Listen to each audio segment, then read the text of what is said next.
Hello, and welcome to the Beyond the Furthest Stars Halloween special. We are excited to bring you a game that is set as a story within our larger story. It features new characters completely unrelated to our main campaign.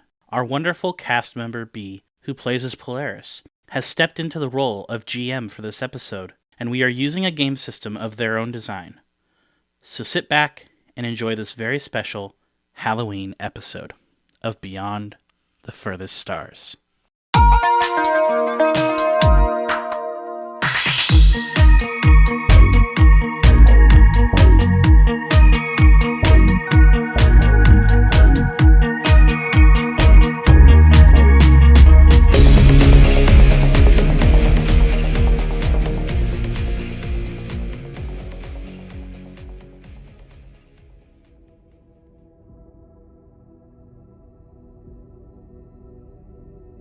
So Zahn, you have been informed by Polaris that the ship formerly known as the Minos can be tracked via its engine transponder code by the Crimson Chaos Pirates. And you have already started to head into the ship to get that code changed up, as Polaris and Marty have successfully prevented the pirates from destroying you, or attempting to destroy you. You know, who wants to deal with all that mess? Right. So you come into the engine room of the ship, and you're noticing that it is pretty quiet in here. What do you do?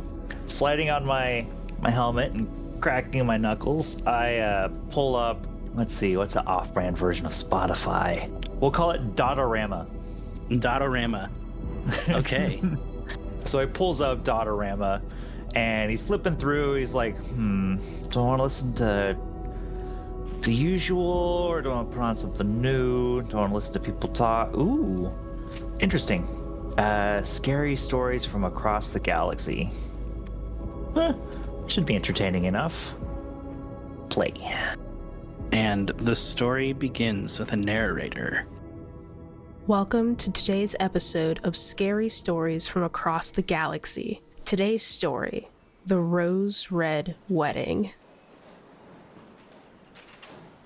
We open the scene with a well-dressed young man staring out the window of a train, watching people as they leave and board. Sherm, can you please introduce yourself, your pronouns, and who you will be playing? I am Shermit D. Frog. I go by Sherm, sometimes Zach. I am he, him, and I will be playing Prince Augustus Theodore Shermsworth III, aka Sherms. And I believe your code name will be Agent Frog for this. That sounds good. Okay. Very straightforward. Huh? Said very straightforward. The agency is all about simplicity. Your thoughts are interrupted when you feel a weight shift in the seat. A young woman sits down next to you. Brianna, can you please introduce yourself, your pronouns, and who you will be playing? I am Brianna Jean from Pseudonym Social. My pronouns are she, her, and tonight I'm going to be playing Natasha, who also goes by Yaga in certain circles. All right. Across from you are two more young men, one who's studying you with curiosity, and the other who has yet to make eye contact. Chris, can you please introduce yourself, your pronouns, and who you will be playing? Sorry. I am Chris, he, him, and I will be playing as the incorrigible Huey Alsep. And what... Can you all... Brianna, your agent name is Yaga, right? Yes.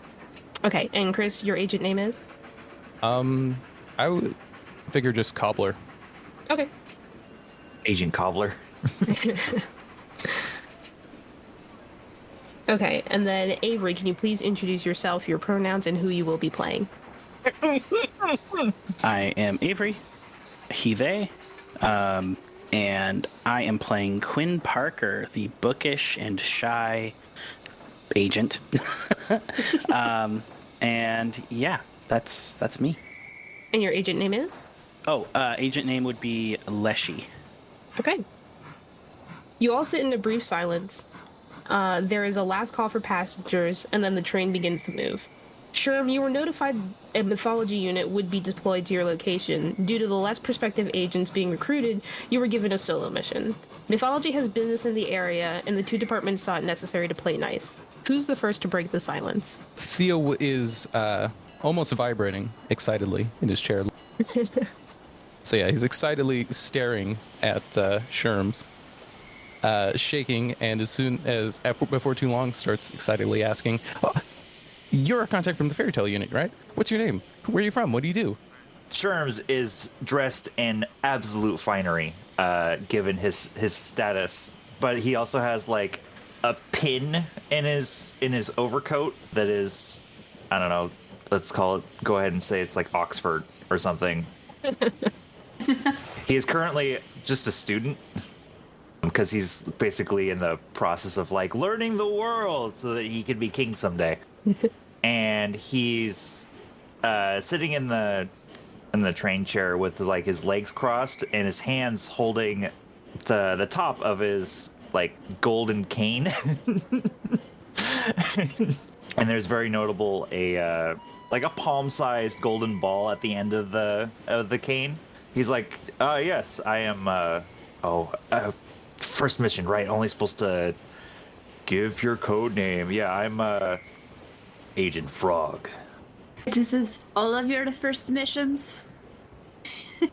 Natasha pipes up where she was staring out the window. No, but it. My last mission was an abject failure on my part. So, hopefully, hopefully this goes a lot better than my last one. Agent Yaga, you are familiar with the details of Agent Leshy's mission, and it was a complete disaster. Oh no! Which is why you are here to escort him to this on this mission. I'm aware of how that went. It is why I am not currently on the vacation I was told I'd be able to go on. This one will go better, because I'm going on that vacation after this. Oh, yes, of course. Yeah, I will not mess up this time, I promise. Don't worry, you won't. I wasn't sure. I'm not sure what you guys were told, but this should be quite the cakewalk. I am also most excited as we get to meet Prince Philip. Oh, someone of my stature, finally. That is his code name. You don't know if he's an actual prince. I am immediately assuming. No one would dare use the title prince if they weren't actually a prince. Exactly. Agent Yaga, you are aware that this guy is probably not actually a prince.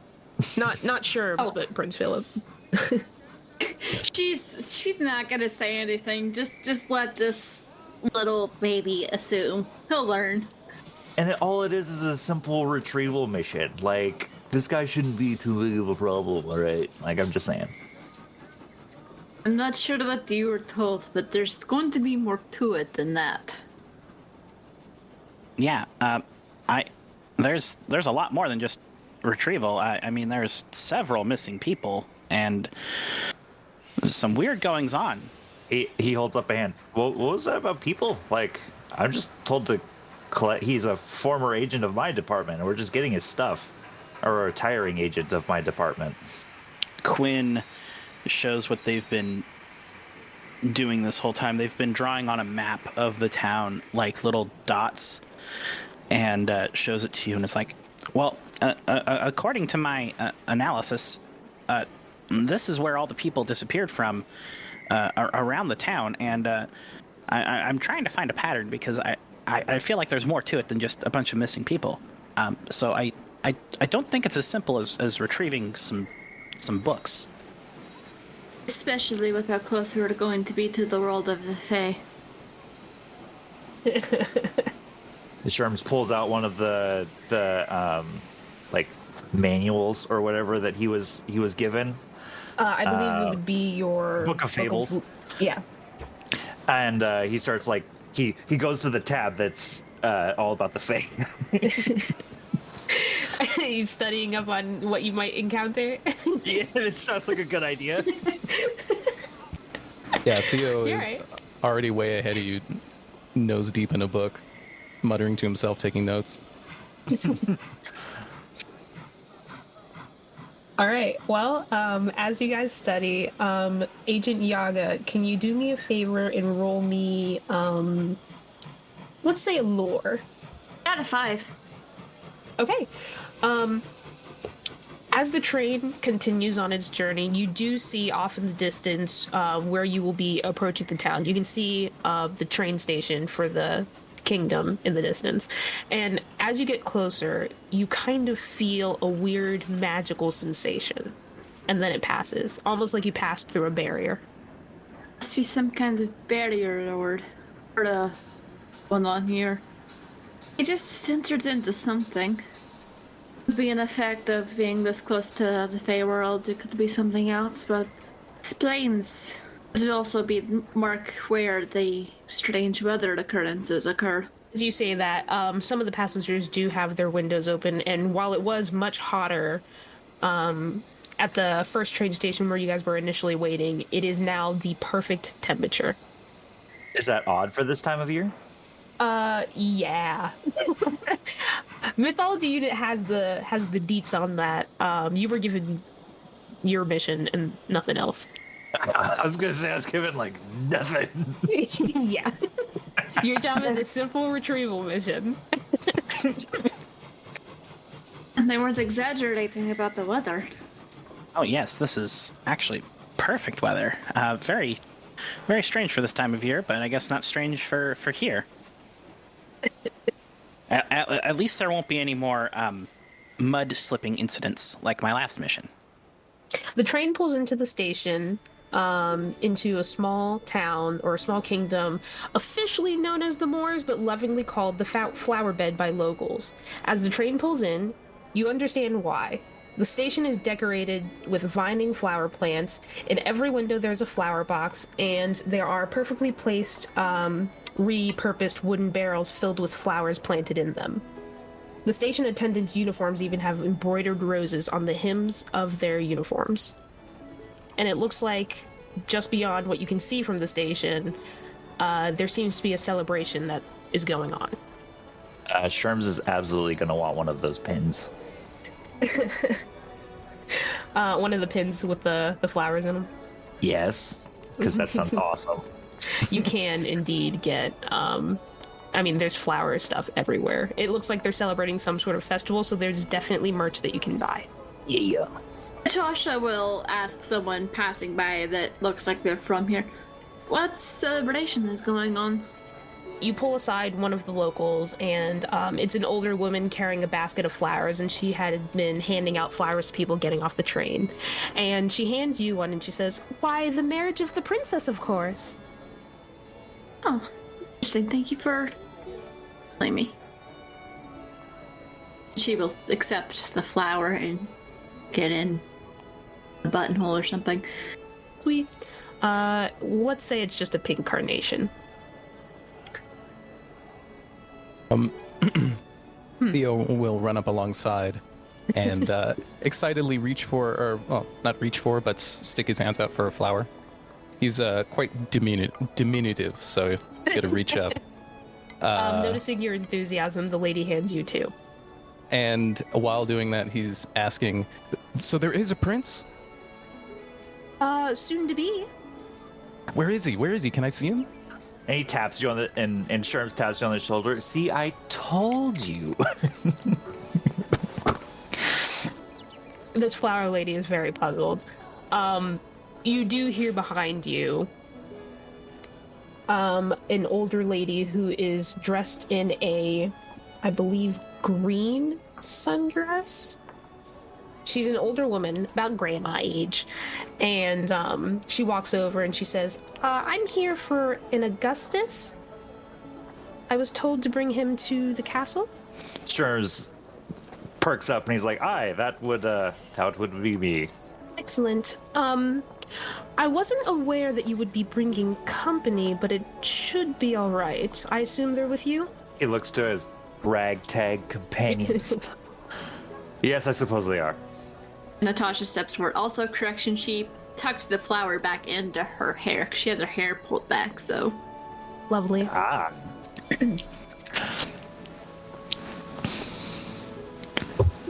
You said you step forward. She steps forward and says, yes, we heard. We have a mission in the area, so we figured we would two birds, one stone. Yes. A mission? Aye, we're just visiting the prince or soon to be prince and princess.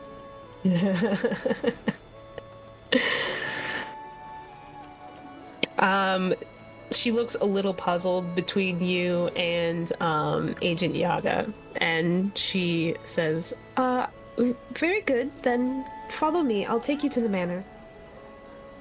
We'll follow. Quinn follows, but they are also like stopping and like analyzing these flowers like every chance they get. Roll keen. Oh, that's a 2. These are flowers. This place is probably someone's worst nightmare if they have hay fever or pollen allergy. Oh no.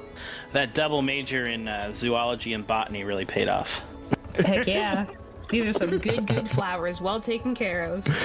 All right, so you guys follow this elderly woman through the town, and as you're passing in through the town, you notice that as you get closer to the center of the town, the architecture begins to change, almost like they're trying to emulate like a Renaissance fair, like medieval kind of look as you get closer to the center of town. People are walking everywhere. There's a market where there's like fruits being sold and like street food. Flowers are adorning every single building. Even some petals are kind of lightly floating in the wind from flower boxes that are planted high above street level. Do you guys stop for anything, or do you continue following this elderly woman? Sherms would like to stop for definitely one of them pins and get a flower or two as well. You do so successfully. The locals are very, very kind and accommodating. Can everyone do me a favor and roll keen? That's better. That's 4. 11. Jesus, all right. 9. Also 9. Okay. Everyone but Agent Leshy notices that around the there's a big crowd of people milling about. Some people look like they're tourists. Some people are dressed in different like clothing and stuff like that. And the townspeople are pretty noticeable because, you know, they look like they know their way around this place. But you do notice that there are some townspeople that are adorned with white masks with painted flowers on them. Each of them a different type of flower. I would like to ask our escort what the meaning of these are. The elderly woman slows and turns to you and looks around at what you were referring to, and she says, "Oh, those are to commemorate and respect the ceremony that will be happening at the wedding." Oh yeah? What kind of ceremony? It's a bit of a local one. Nothing you need to really worry yourself with. A lot of working parts, you know. His brow furrows. I'm very curious. Like, his brow furrows, but like, he's like, nah, it's actually like really cool. I kind of want to know. Fill me in here. We got quite a walk. She continues walking. She doesn't answer your question. She seems kind of like, she's been kind up until now, but it's mostly like, kind of like the customer service sort of facade, but now she has no patience for you. There's a lot to be done. Oh, wow. Yeah. Either she's hiding something, or she really does have work that she needs to be doing instead of dealing with us weirdos. I mean, as you, like, because you guys rolled so high, you do notice that a lot of the townspeople are still, like, working on preparations and stuff for this festival that's going to be happening. Is there anything that we could help with? No, I don't suppose there is. After all, you aren't staying long, are you? I was told you came to collect some things? Indeed. Yes. How often do we get to see the wedding of two royal people? I mean, not very often. Well, I suppose if you would like to stay, you'll have to take that up with the royals being married. Of course, we wouldn't want to intrude or overstay hospitality. Indeed. And she just continues walking. You guys are walking through the town, and as you're getting closer to the manor, which you can see from the street view of town, there are a lot of trees around. There are a lot of like mature trees in this town. All of these trees are also decorated with like flower, not like tinsel. Do you know what I mean? Like it's just like it's kind of like a tinsel, but yes, that. So you guys do, eventually you're walking down this path, and you can see townspeople walking to and from the manor to town, and it's a gravel path. There are some people on horseback, and they're, riding around. Their horses are adorned with flowers as well, with their manes braided, and flowers, put strategically in a beautiful way in their hair.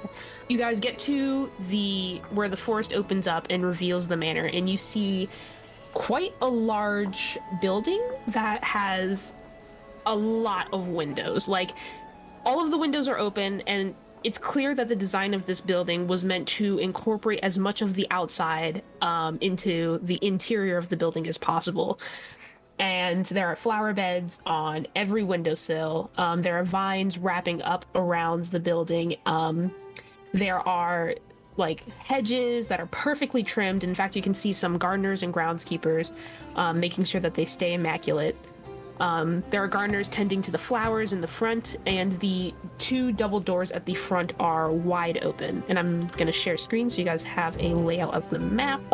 So you guys enter in through the large double doors, and on either side of you are 2 staircases that go up to the 2nd level. And in the corner of each staircase is a fountain. The floor is stone, and you can see people and servants like setting up chairs and, rearranging flowers, and there's just like a lot of hustle and bustle going on. You see occasionally 2 other older women that look identical to the woman that you guys were following, except instead of a green sundress, one is wearing a blue one and the other is wearing a red. And as you guys are kind of led through the grand entrance hall, you guys go out the 2nd set of double doors onto the deck, and there is what Sherm would know, because you have his case file, to be Prince Philip. And he is talking to some servers. And the older woman kind of gestures you guys forward and stays at the door. Nice. Yeah, Sherms is going to approach Prince Philip. Yeah, as you do, he takes notice of you, and he politely excuses himself from talking to the server, who goes off and continues to arrange the decorations. And as he's walking towards you, you kind of like look out at the back of the the courtyard in the garden, and there are 3 large fountains, 2 closest to either wing of the building, and 1 large one with 3 massive fountains in the center of it. And he walks over to you and he says, you must be Agent Frog. Prince Philip, it is a grand pleasure to meet you. The pleasure's all mine. I assume you're here to recuperate my things from the agency? Indeed. And mayhap stay for the festivities. This is quite a festival you have going on. Oh, well, I'm sure I can find some extra seats to accommodate. The ceremony will be tonight, so a bit short notice, but shouldn't be an issue. Quinn is kind of hovering next to this conversation that the princes are having, and is being the kind of uncouth vagabond that he is. He's just going to speak up and say, well, is it really appropriate to have a wedding when there's 10 or so missing people in the kingdom? That seems a little irresponsible. He kind of like turns to you and raises an eyebrow. There are missing people? Yes, 12 actually, to be precise. I haven't heard a word of this. I assumed the local authorities would be dealing with something like that, but that is quite curious. Would you be able to point us to someone we can talk to who may know more about what's going on? I mean, probably the chief of police in town, but he's been on vacation for a while, so I'm not from here, I'm only here because I'm getting married, so I don't know anything about this, actually. That's quite fine, Prince Philip. It's one of those. I've kind of picked up on this being my first mission. You probably know how these mythology department kind of people are very straight and to the point. No time for fun festivities. He kind of like laughs a little and says, "Oh, I've had my run-in with the mythology units before. I mean, it's understandable. Our work is very important, but yeah, I'm sorry. I didn't have any. I didn't know that there were missing people. I assume that's why you three are here then." Yes, and Natasha rolled her eyes at the comment about it. It's like all straight to the point enough. When she just rolls her eyes. He's supposed to be on vacation right now, y'all. I'm supposed to be sipping margaritas in the Caribbean. Yeah, you were supposed to be on vacation after a particularly difficult mission, and then you were called to babysit. You, and if you happen to hear anything, let us know. I don't suppose you would recognize any of these names, and she'll show him the names just in case. He kind of like reads through them, and he like seeing the amount of people that are missing, and like this is it's like a kingdom, but it's like pretty small, so like to have that many people missing is concerning. And he is like an agent, so he does the same work as you guys, and he knows the importance of the work that you guys do, so he is genuinely like bothered that there are this many missing people. But he kind of shakes his head and says, "No, I'm sorry, I haven't heard of these people. They must be from out of town." Any other strange or odd things happening? Not that I've noticed, but again, I'm not a local. Maybe my fiance might know, but she's busy with preparations. I'm actually not sure where she is. I haven't seen her all day. What is her name, by the way? Briar. Like a very fey name. Natasha's not going to say that, but that sounds like a very fey name. Well, if you truly don't know anything, perhaps we should look around this lovely castle of yours. Perhaps something will come up that we can, some leads or something we can follow. Be my guest. I will be leading you guys to the study so that you may collect my old things. So you can follow me if you like, but after that I do have to get back to preparations once I show you the way to the study. Most assuredly. Of course. He begins to lead you guys to the study. And so you guys go back through those big double doors and to the grand hall and up the stairs. And I think this is the right... Yes. So you go up the stairs. You pass what looks to be servants' quarters, and then you continue down the hallway to the study. And one thing you did notice that's a bit unique about this house is underneath the study and across from it, all of the walls are like windows. So it's like an indoor greenhouse. And in fact, there doesn't seem to be any sort of attic. Instead, there's just a lot of skylights.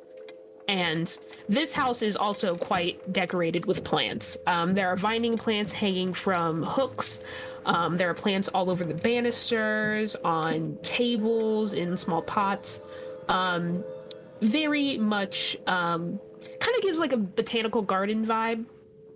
And as you enter the study, you do see that there is a terrace that goes out, and you can like overlook the courtyard. But there are quite a bit of shelves in here. There's some seats, and then there is a large desk. And he says, "This is my study. I've managed to get what things I could into one spot so that you can grab those, but you might have to look around for anything that the department might see fit to take." Excellent. Do you have like a trunk or something that I can carry them all in? It'll be quite awkward carrying some of these things in my bare hands, as you can probably well guess. Oh, quite right. I'll go get Flora to bring you something. Excellent. He nods and he says, "Well, if you need anything, grab a passing servant. They may be able to direct you to me, or they may be able to help you with whatever you need." You said there are like plants in here? Oh, there are plants literally everywhere. Like, this place is pretty much its own little botanical garden. Very cool. I would like to talk to them. Oh, right. Yeah, all right. What do you... So you walk over to, I don't know, a potted plant. What are you saying? Sure. It's probably like a hydrangea or something like that, right? Yeah, sure. Those are... Yeah, sure. And, I mean, yeah, they're plants, but they typically grow pretty large, if I remember correctly. oh, I don't know. I should have looked up some plant examples. Let's say it's a pothos. I have one of those. They're like vining plants. Yeah, that works. And it's just gonna be like, say, have you seen any strange going on around here? Define strange. Anything that a plant?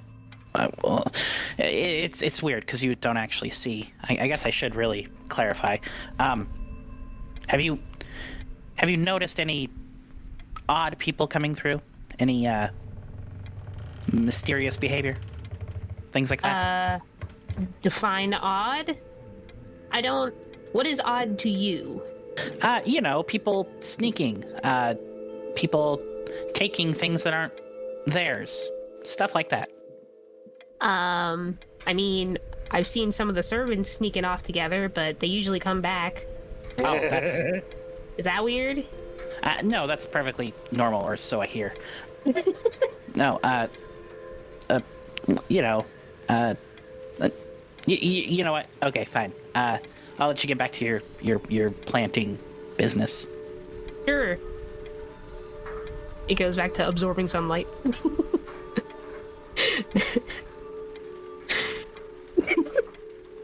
What does he have collected? He has the typewriter, he has the book of lore, and he has his shield. Alrighty, I need to find the broadsword and the as well as any other shit.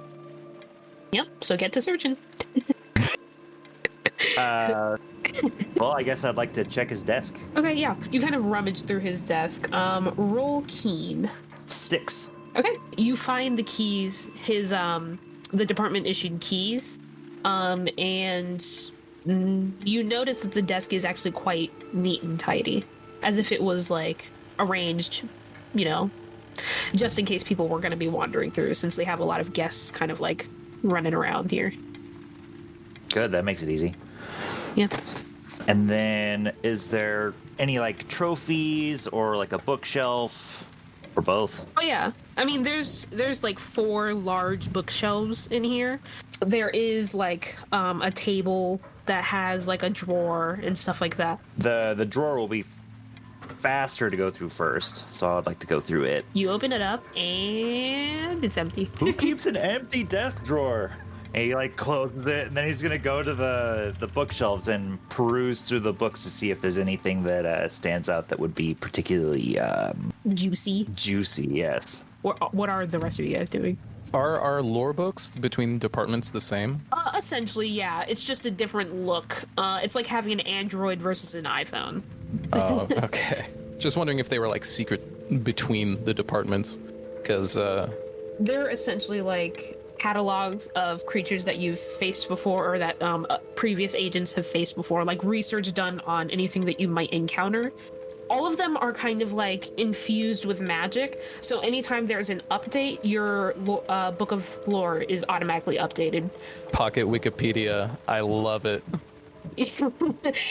All of the information that's gathered, because you guys do have your own journals probably, or you can just write directly into your book at the in the back pages. But essentially, like if there are any notes or anything that's taken on a mission where the creature isn't something that they've encountered before, generally agents will take notes, have it sent to the archive, and then they'll kind of pour through it, verify it, and then update the books.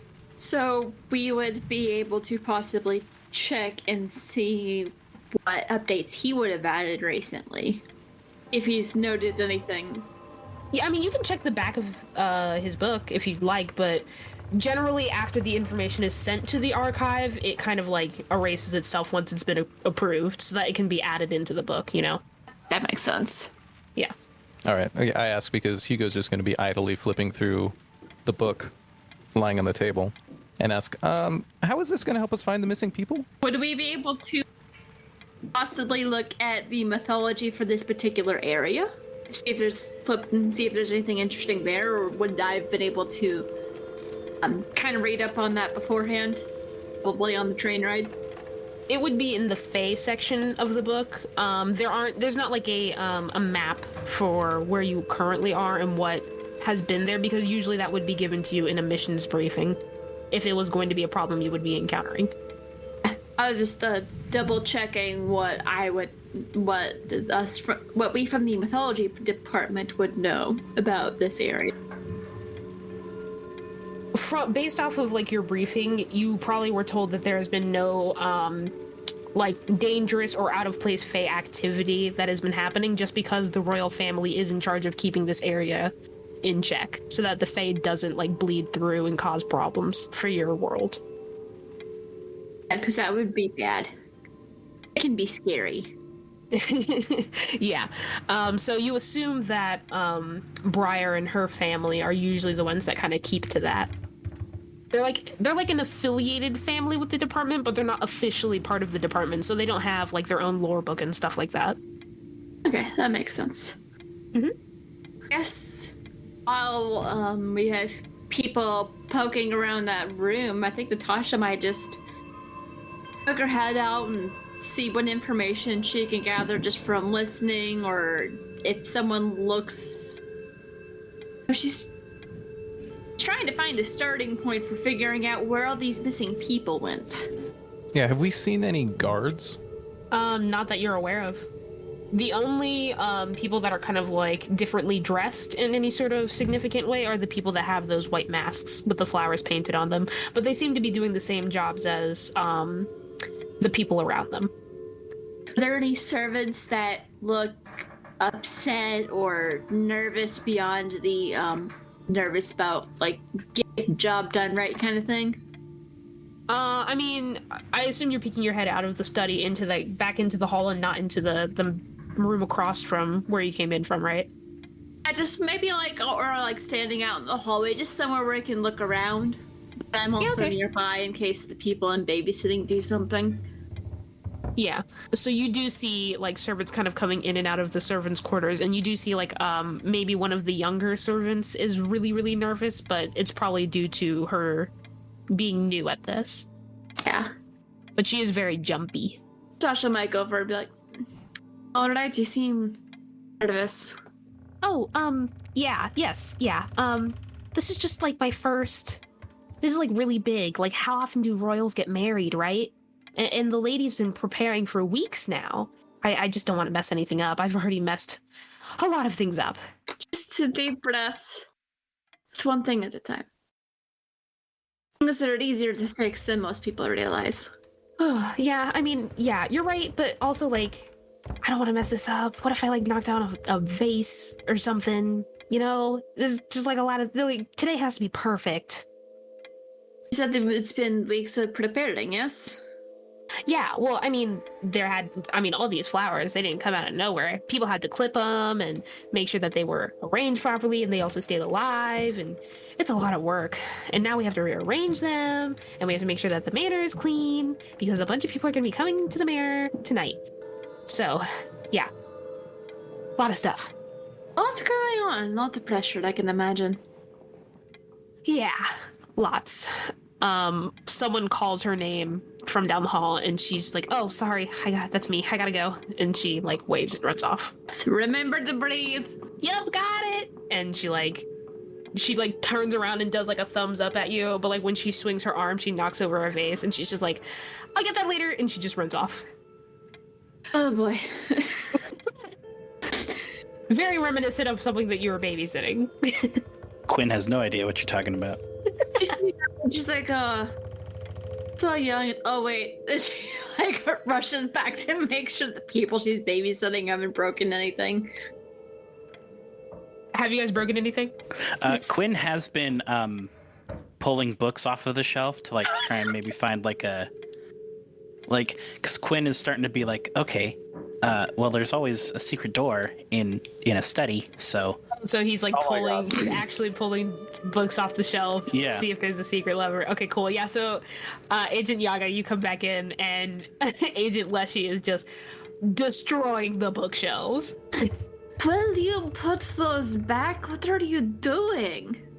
Oh, just looking for secret doors in bookshelves. You know, that's a thing, right? Not really. Put those back. Oh, yes, ma'am. And starts putting them back, like, not properly. Like, the spines are super going wrong. inside, out of order, you know. Yep. What was... That hurts me on a personal level. what was Agent Cobbler doing? He's standing over the pile of books that Leshy is piling up, and he's going through the titles, just perusing them. Yeah, right. I mean, Seeing it's if he can come across any flower-related, lore. I mean, there's like a ton of books on gardening, like the Farmer's Almanac, like. Well, yeah, more magical lore. Oh, yeah. Roll keen. Let's see. 4. No, you was don't awful. see anything. And the books that he doesn't take any interest in, he just tosses over his shoulder. Okay, cool. So as Agent Leshy is like haphazardly putting these books back, Agent Cobbler is like kneeled down in front of this pile and just kind of like looking at the title, and then if he doesn't like it, he just tosses it over his shoulder. Nothing. It's all worthless. We're supposed to be professionals. What did... Yes, Stop. what are you doing? He Sherm says this, he's like gently pulling a book off, looking at the title, making sure it's not an artifact or something important, just calmly putting it back. Have you guys ever been in a library? Like, respect the space. Damn. Yes, of course. But, sometimes the mission must take precedence over niceties. How is this something with the mission? You were just destroying this person's library. Agent Yaga, Senior Agent Yaga, I thought that maybe, that there might be like a secret door leading to a chamber where all the missing people are. You know, maybe the prince is in on it. That kind of a thing. 1, we're on the 2nd floor. 2, the walls are made of glass. 3, something like that would not be hidden in somewhere like this. We're basically in a large greenhouse. Oh, We're on the 2nd floor. yes, I suppose that would be a accurate hypothesis. Oops. Plot the initiative? Just think a few seconds next time, okay? Yes, exactly. And Quinn pulls out like a little notepad and starts like scribbling down like these little pointers. Yeah, this is a senior agent. You gotta learn everything you can.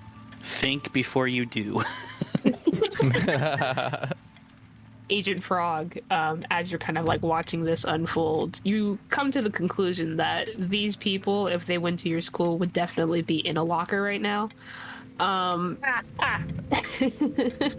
Also, what is it that you were looking for? Supposed to be trying to find additional possible artifacts that the agency would want. So, Yeah.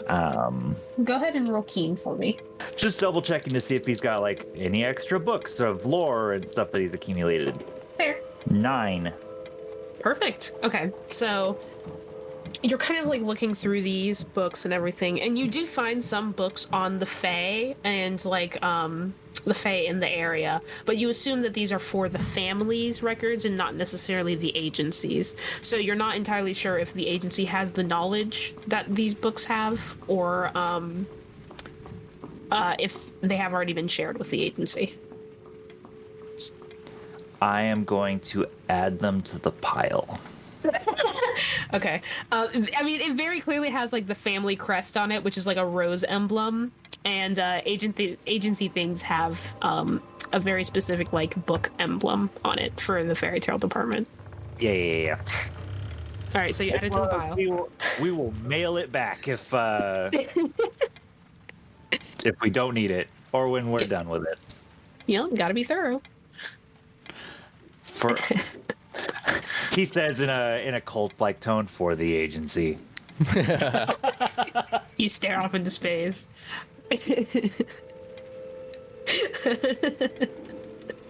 This is your first mission too, so Right? Gotta be thorough. Alright, so you're claiming their family books for the agency. You get about like 3 or 4 books that have that kind of seal on them. Natasha sees this. He's like, he will learn however he needs to learn. Poor Agent Yaga is the babysitter, just like for the 3 of these goons. Okay, so you do recover those 4 books. Agent Yaga, I assume you're trying to direct your 2 wards to clean up their mess. And do it properly. Yeah, so you do spend some time doing that. Agent Frog, you kind of continue looking around this study and you don't find anything else, and you are still missing the sword. Indeed, we're gonna have to search the rest of the building for that, but I would like to currently at least wait until the lady with the trunk shows up so that I know it's all together. Instead of Gotcha. searching the building, we could also ask somebody using our words. Ask for directions? What do you think we are? Peasants? On the job. All 3 of you are, except for Sherm. So, yeah. You guys are peasants. Okay, so the elderly lady that looked identical to the woman that brought you to the manor walks in, and she's the one that's wearing a red dress, and she comes in with a trunk that has wheels on it, and she says, "This is for your things. I was told by the master to bring it to you." Ah, excellent. Thank you so much. While you're here, and he says as he pops it open and starts putting the items in, do you know where the master keeps a broadsword? There are many swords in this estate. I'm not entirely sure which specific sword you would like. One of plain iron. That does not narrow it down. Many swords are made of iron. Got it. Shit. That's all the description I was given on it was just an iron broadsword. Yup. Are there any of particular significance to the master? The master is quite fond of swords. You're going to have to... I'm not entirely sure what specifically you're looking for. Any mutters under his breath, me too. Shit. Well, if that's all, I'll be off to my duties. We appreciate your help. What is your name? May we call you? Flora. She nods Flora. and leaves. What do next, crew? You have the whole manor is your proverbial oyster. So I put all the stuff in the trunk, and then There's a key with the trunk that you can lock it as well, that she handed you. yeah, I'm gonna go ahead and lock it, and then I'm gonna look to everybody and be like, "Don't freak out." And I snap my fingers, and the physical form of a young servant appears next to me, and it is Henry, the trusty and faithful. Thank you for adding those 2 words. They are important to his title.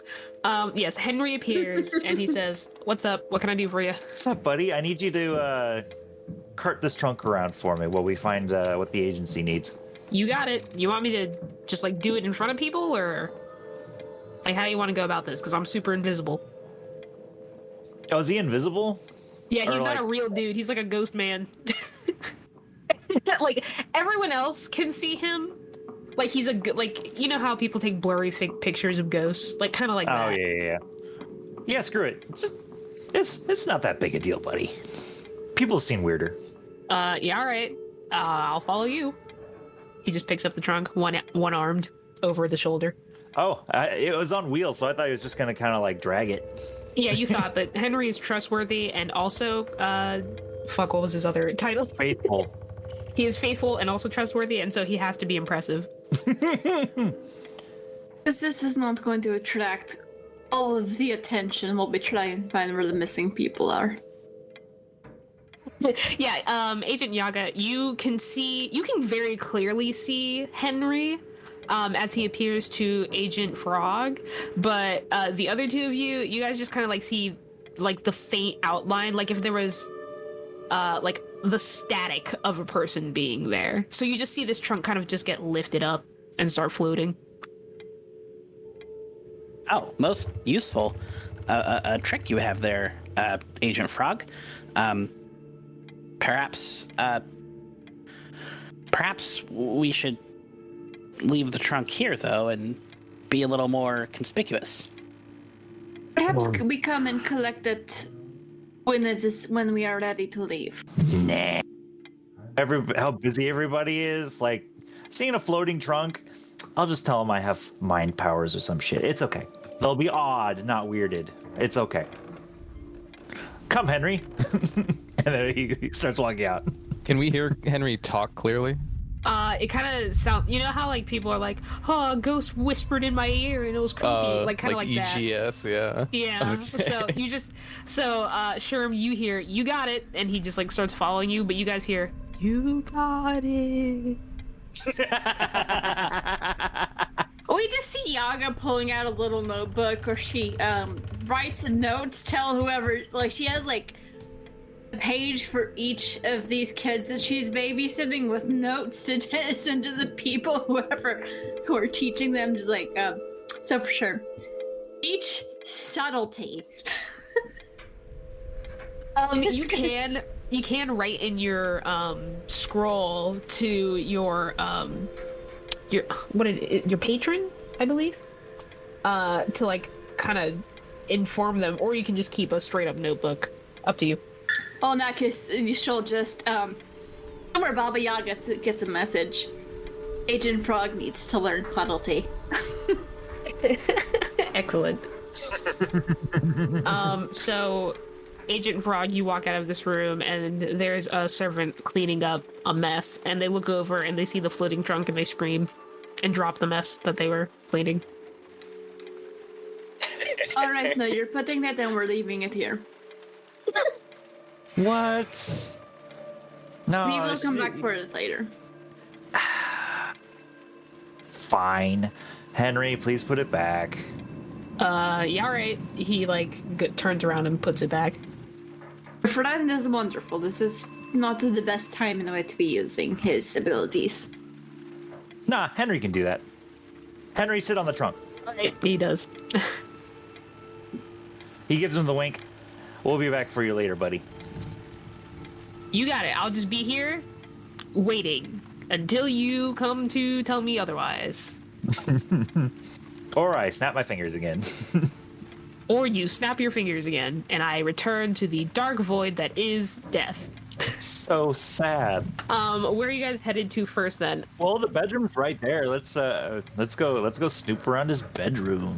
As far as you know, Prince Philip has pretty much given you guys like free reign. He did say like if you need something, just kind of like snoop around until you find someone that you need. So he inadvertently gave you free reign. And it is. I just hope I don't walk in on the princess mid-changing into her wedding gown. That would suck. We'll just knock on the door. That has never worked. That has never gone wrong for you. Probably Except the the princess. one time that it did. Princess is probably the best person to talk to here. But Yeah, she because is her entire so family is busy. also part of the agency.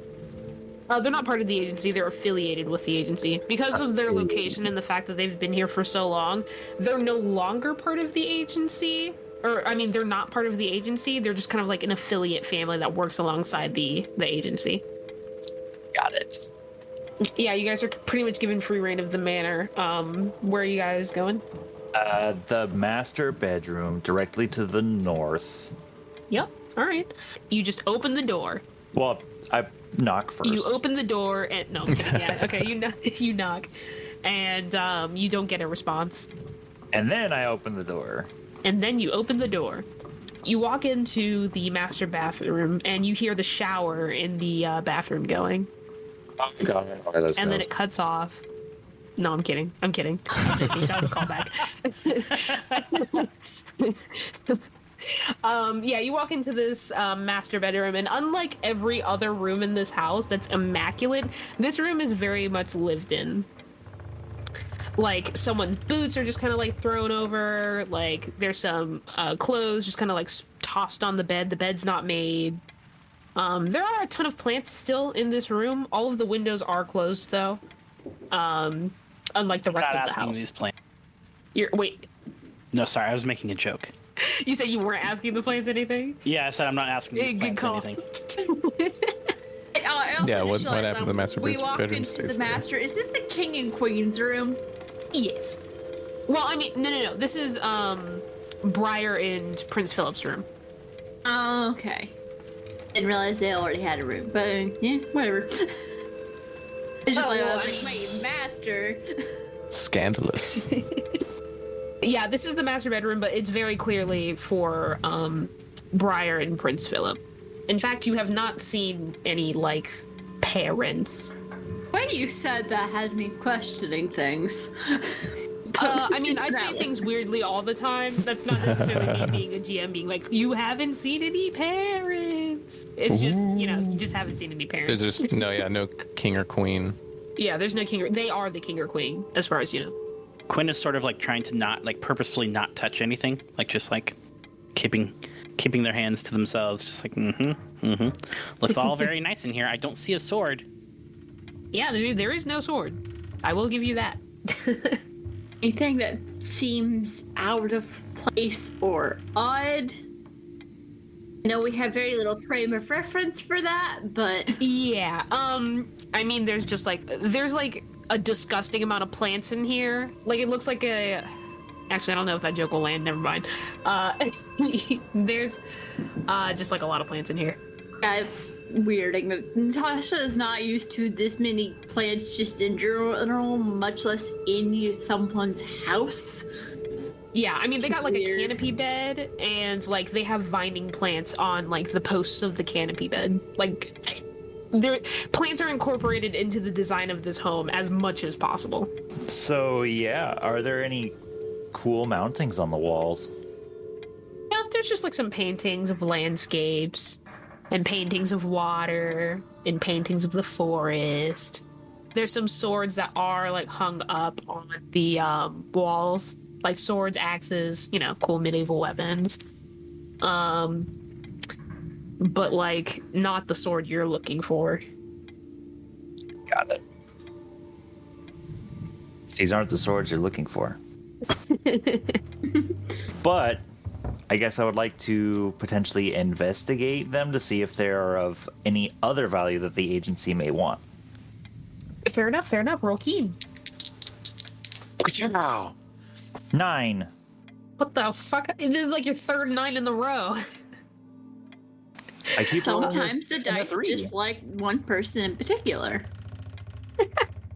That is true. I hope that doesn't backfire on you someday. Anyway. It usually does. Yeah, so none of these swords are special. They're just swords. Cool swords, but just swords.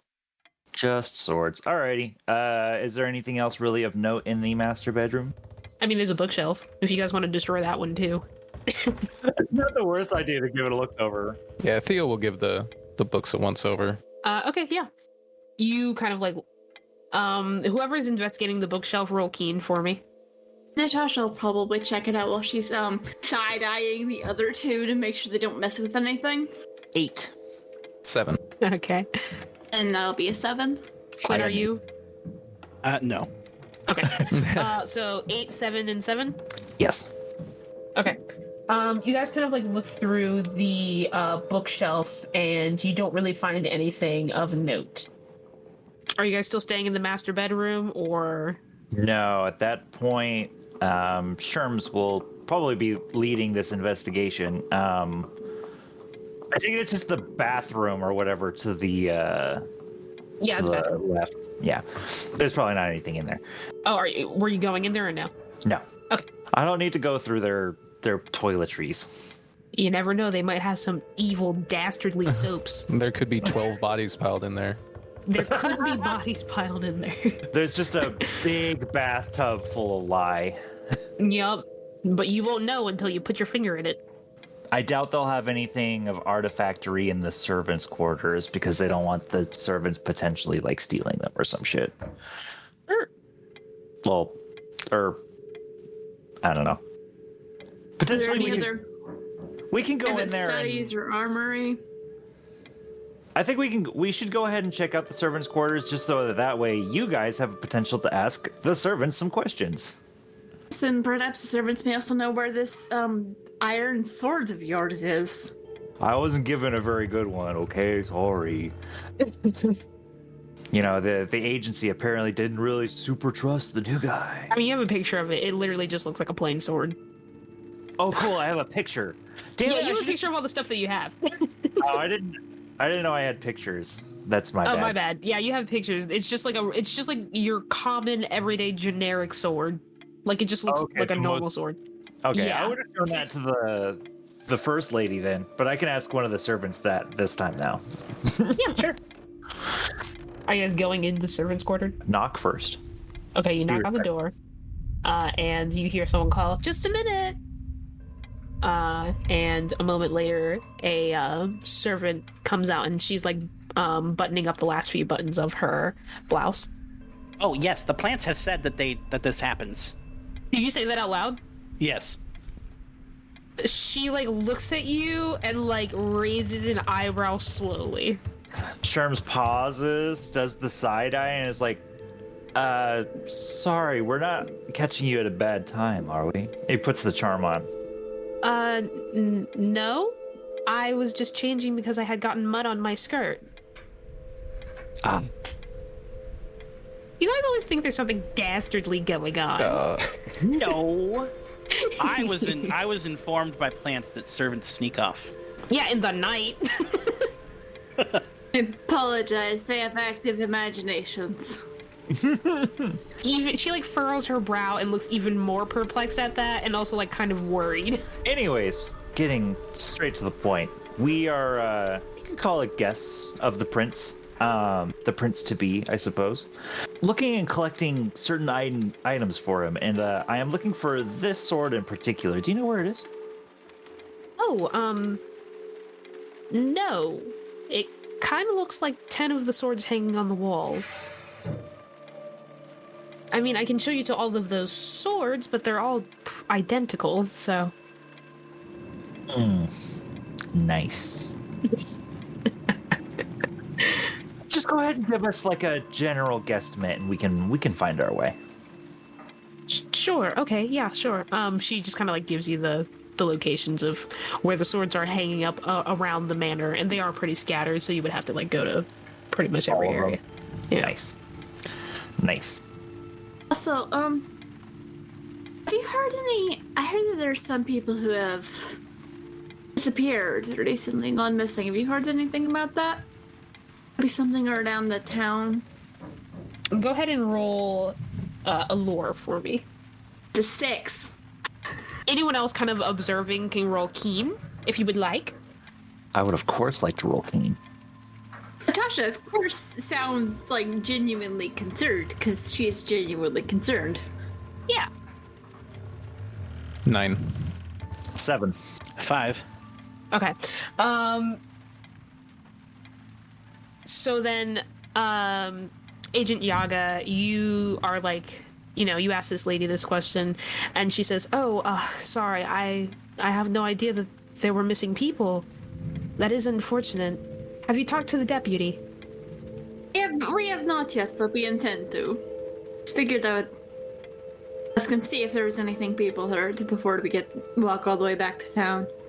Agent Cobbler, you notice that after Agent Yaga asks this question, the servant visibly tenses. In a way that you can catch, but no one else has seemed to.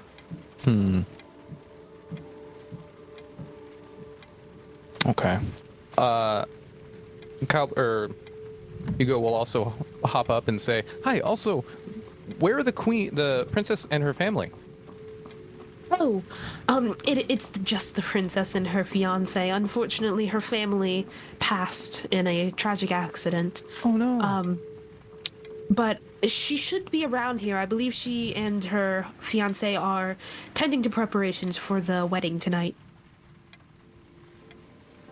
Be interesting to meet her now for congratulations in person. We happen to spy her away.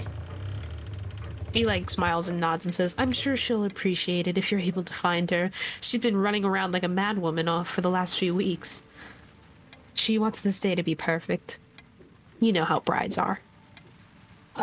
She just kind of nods and says, "Well, I do have to get back to my duties. Apologies that I couldn't be more of service to you, but if you need anything else, you can ask anyone. We'll be willing to help in any way that we can."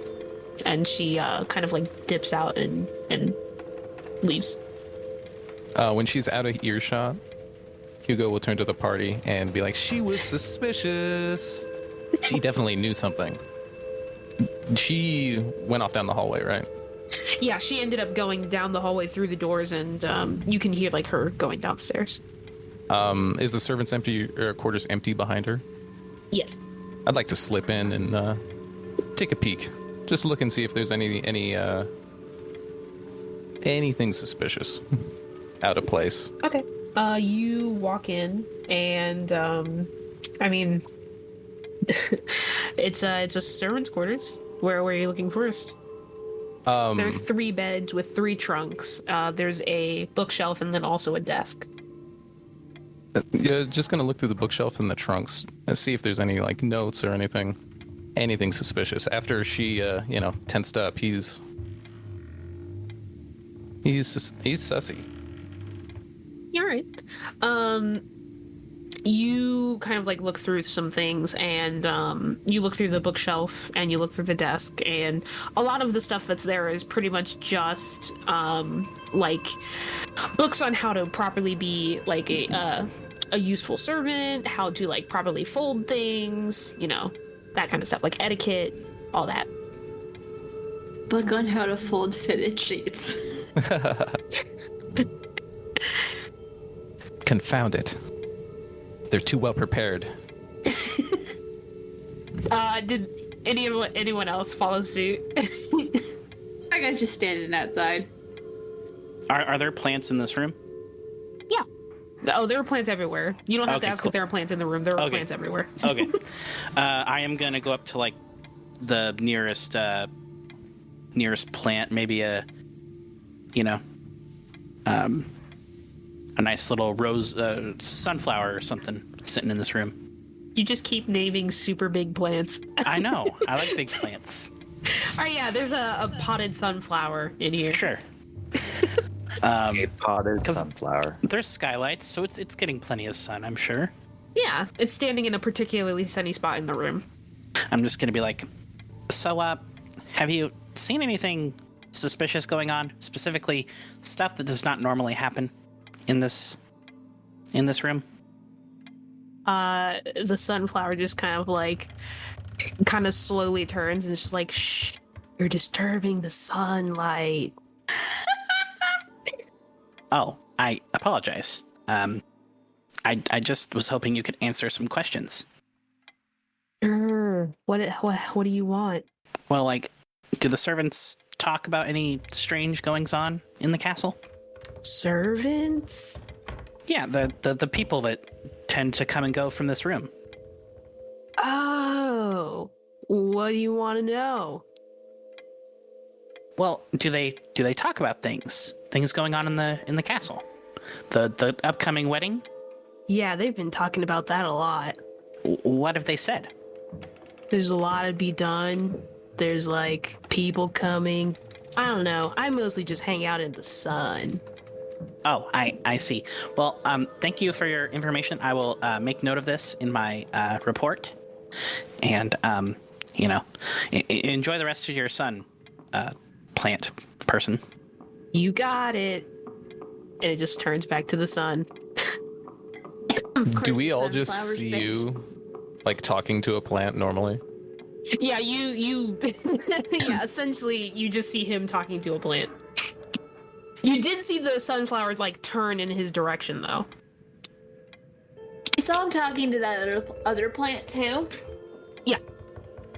After seeing you talk to him, Hugo's gonna walk up and put a hand on your shoulder and say, "Hey, the agency gives us great health care.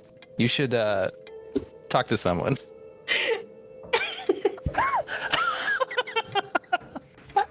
Damn, shots fired. He's genuinely worried. He sees this man just talking to plants. Agent Cobbler, as you saw a couple minutes ago, I can summon a ghostly dude. Like, talking to plants is not the weirdest thing. Yaga's still standing out in the hallway. Keeping watch. Yeah, well, both keeping watch, and she doesn't see any particular interest in snooping around there. Yeah, fair. Keeping watch and just casually listening to conversations. Not specifically eavesdropping, but just seeing what she hears. Yeah. So, I mean, there are servants kind of like running around, but they are mostly staying away from this wing just because it is the wing where the prince and princess stay. And it's also their quarters, and if they don't have anything they need in there, they don't really have to be there. So they're mostly throughout the rest of the house, particularly downstairs. Perfect. Then yeah, I would like to head to the library. All right. So Agent Frog kind of like decides that this room is a lost cause and gets up and just starts walking out of that particular wing. You get to the other side of the manor after cutting across this loft, and like looking down at the loft, there are still quite a few people that are busying themselves with the preparations. You do see like 4 people carrying like a really large cake out into the garden. And you guys kind of like walk across and past the second servant's quarters and into the library. And the library is set up quite similarly to the study, only there is like a small indented pit where people can sit and read. Oh, nice. Are there any current books on the reading area? No, this room is pretty immaculate. Excellent. Alrighty, so first comes first, I would like to look for my sword, or the sword. All right, roll keen. 6. You do not find a single sword in this library. There are 2 axes, though.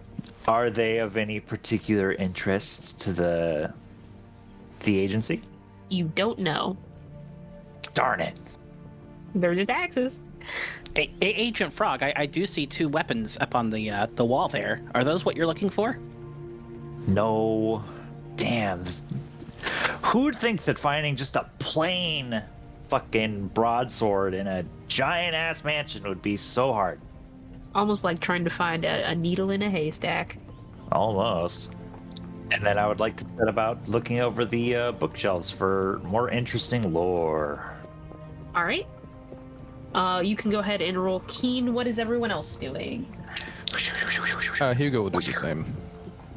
Do the same? All right. Scan keen. the books. 7. 8. Also gonna look around, cause Okay. Curious. Gotcha. Keen.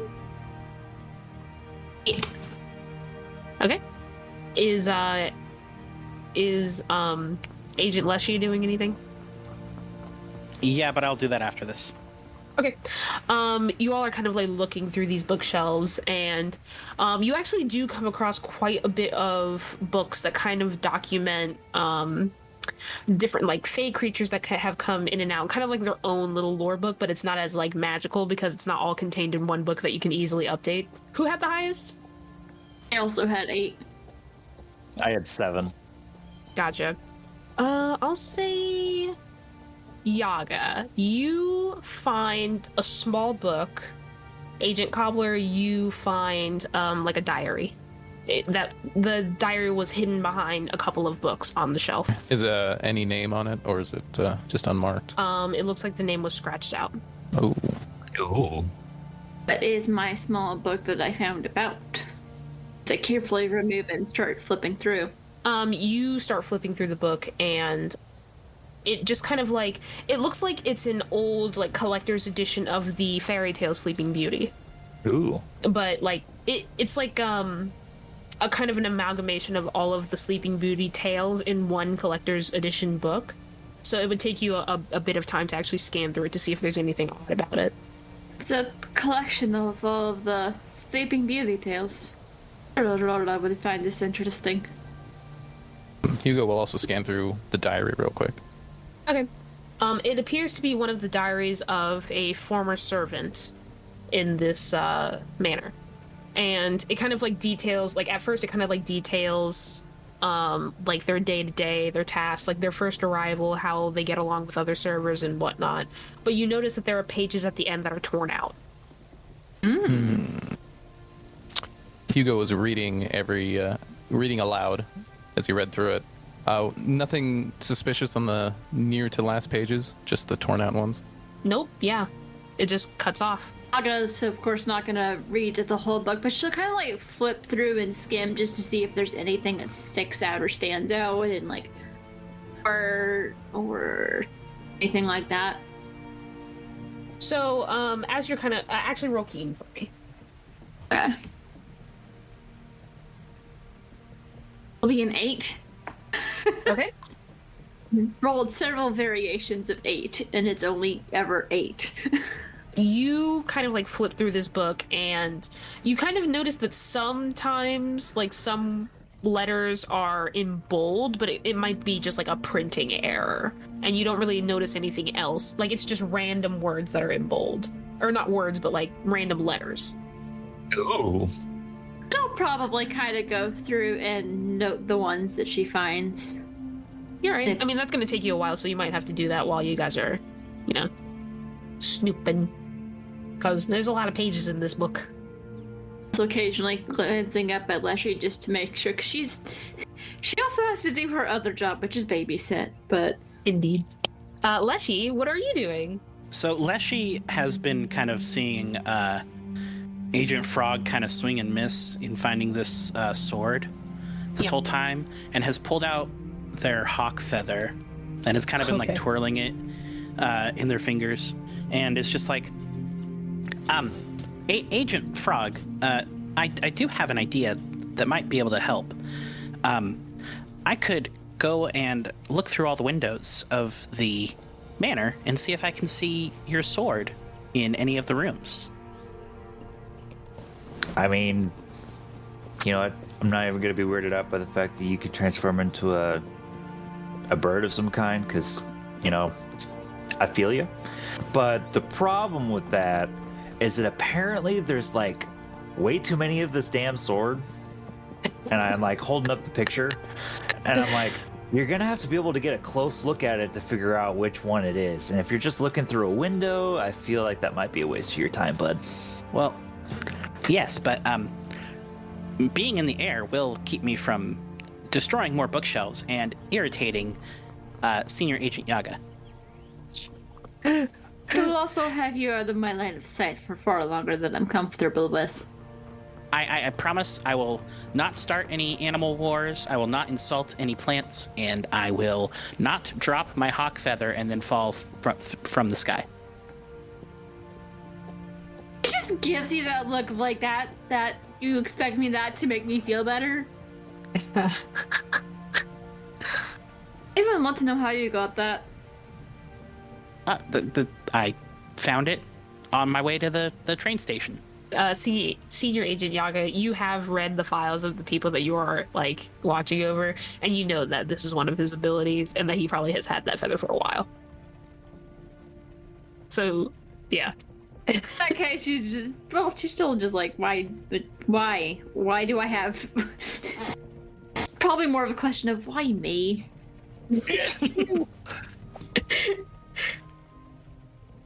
I can also just fly around and see if I hear any suspicious activity going on. There's going to be some kind of suspicious activity going on, but it could be an interesting way to gather information. As long as you're careful. I will be very careful. Don't drop the feather. Nope. No feather dropping. Gestures for you to do it, and then goes back to her attempting to see if this is actually a puzzle. Or just a weird printing error. Is there an open window nearby, B? Oh yeah, all of the windows are open, and also there is a terrace that kind of leads out into the courtyard. Okay, yeah, I will go out and activate my shape-shifting power. Gotcha, yeah. So you transform into this hawk. Yes. And your senses are immediately kind of like much sharper. I'm gonna go ahead and give you one more temporarily in keen. Oh, cool. So, where do you go first as a hawk? And also, if you guys are staying in the library, for those of you who have found books, you can investigate those books further, or you can continue investigating the shelves. Well, seeing as how I haven't found any books, I will continue investigating for now. So, for those of you that are in the library and investigating and whatnot, can you go ahead and roll me keen while I, and then put your result in chat? And then I will start with the rooms that are actually right next to the library, just to see if they're worth kind of going in. Okay. Yeah, you fly by the windows, and none of the all of the rooms are immaculate, especially the guest bedrooms. Presumably there will be guests staying, and you don't really see anything of note. There is in the second guest bedroom furthest from the library, there is like one of those swords kind of mounted up on the wall, but that's all you see there. Okay, cool. Yeah, then I will fly down to... I can switch layers if you need me to. Oh, you know where people love to gossip? Is in the kitchen. So I'm actually going to fly and maybe like find a perch either outside the window or on the windowsill of the kitchen. Yeah, so you fly, and all of the windows are open, so you can perch on the kitchen window. And looking in, you can see that a bunch of people are in the kitchen just rushing out, getting appetizers out, and like preparing dishes to be served during the ceremony.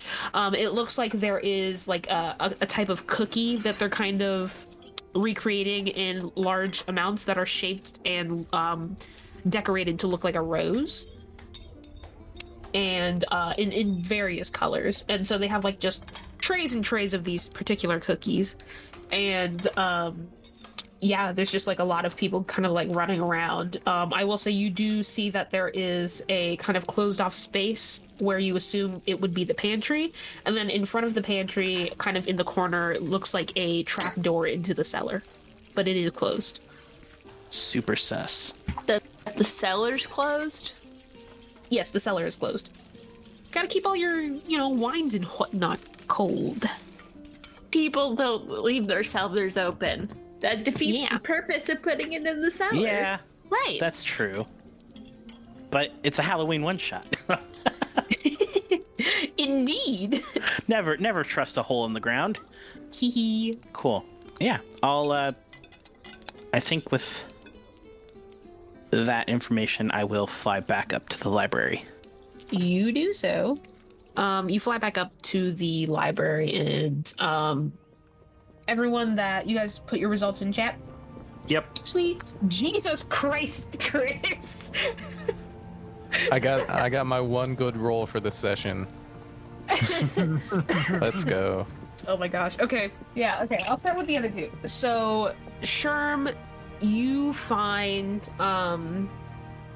another one of those small kind of like diary books, and kind of flipping through it, the pages at the end are also torn out. Oh shit.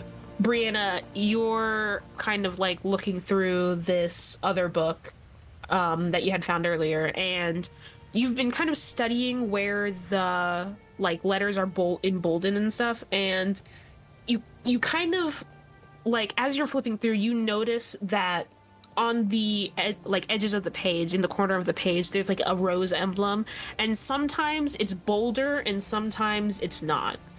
And you kind of like get the sense that you have to in some way be able to isolate those pages. So that's what you gather from that. Don't want to like rip it apart to isolate. Yeah, just the start pages. tearing. And then Chris, you realize that after kind of like flipping through this book, and like you've recognized at this point the handwriting is kind of like burned into your mind for how many times you've been trying to like find something in there, and you realize that they're in the study. There were kind of pages that had that same writing while Agent Frog was rummaging through the drawers. Interesting.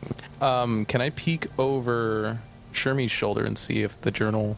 Oh, no, it was Senior Agent Yaga has... He had the can rose book.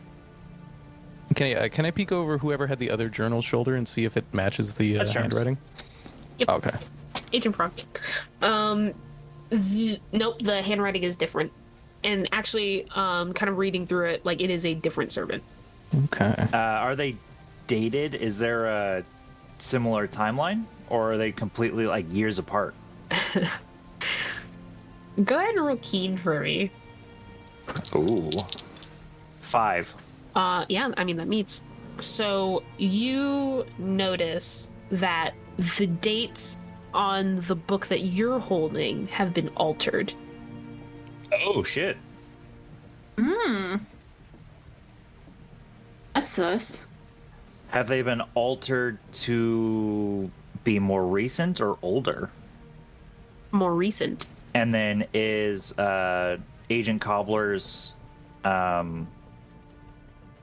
is more recent or is theirs older? Theirs is like maybe a month or so ago. Oh, shit. But that one's pages have not been altered, other than the pages that were torn. Got it. I would like to bust out my typewriter to my narrator. Okay. Oh, I'm the narrator. Or to my author. Sorry. Yeah. You're the narrator. To my author. It's me. Yeah. And I'm gonna type in case weirder than briefed. Mythology unit looking for missing people. Found altered journals of servants. Any info? Question mark. After you send it, the paper kind of like resets itself, and you kind of like move your hands away, and the typewriter begins to type on its own, and it says, "Knowledge about mythology's presence in kingdom is unknown. Ask agents. Unsure of any missing persons. Your mission was recovery, nothing more. Stop." Am I familiar with Senior Agent Yaga's find on the Snow White stuff? Or Sleeping Beauty? Is it Snow White or Sleeping Beauty? Sleeping Beauty. I believe you announced it, didn't you, Agent Yaga? She might have mentioned something about it, and she said Aurora might find this interesting. Is there anything interesting in this area pertaining to the Sleeping Beauty fairy tales? Question mark. The paper resets once more, and it like begins typing again and says, from current records, there was an agent that used to be active that ended up retiring and staying in that area, but that was hundreds of years ago. Stop. The descendants have been ruling over the land since. Stop. Current princess family?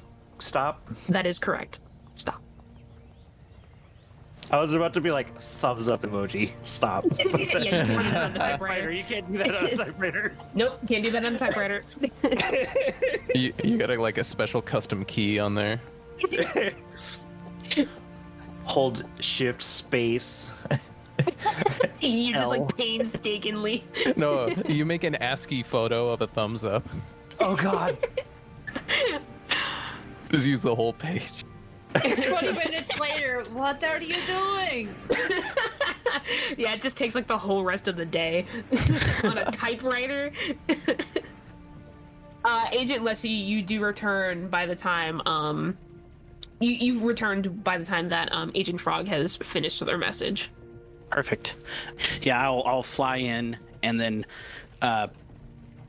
like perch onto like a chair and untransform, and then realize that was a mistake as I fall onto like on the back of the chair and kind of like split it.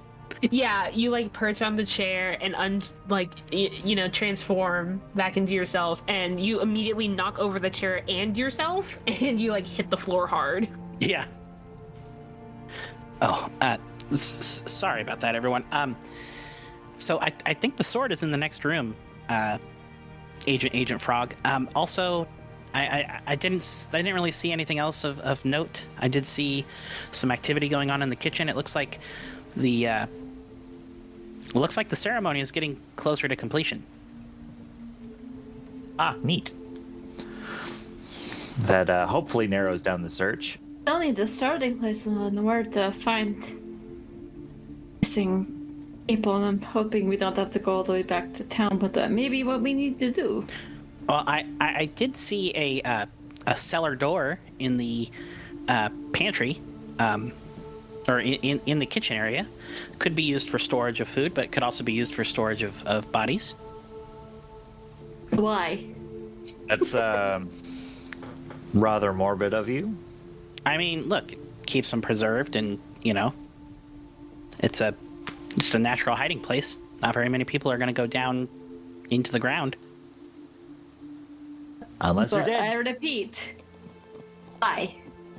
Dangerous to have in doing such a thing. But on a side note, Agent Yaga, I just finished talking to my author. Apparently, the princess's founding family is somewhat connected to the Sleeping Beauty fairy tales that you're digging through right now.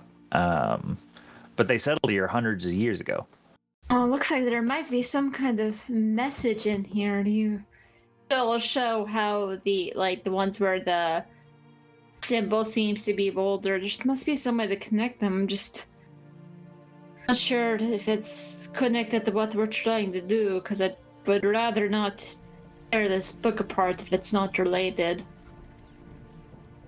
Mayhaps one of the family crested lore books that my friend Henry is sitting upon in the study. It'd be worth investigating. Let's go see what we can find there. Back to the study. He's like, quick sidebar, gotta go check that sword location.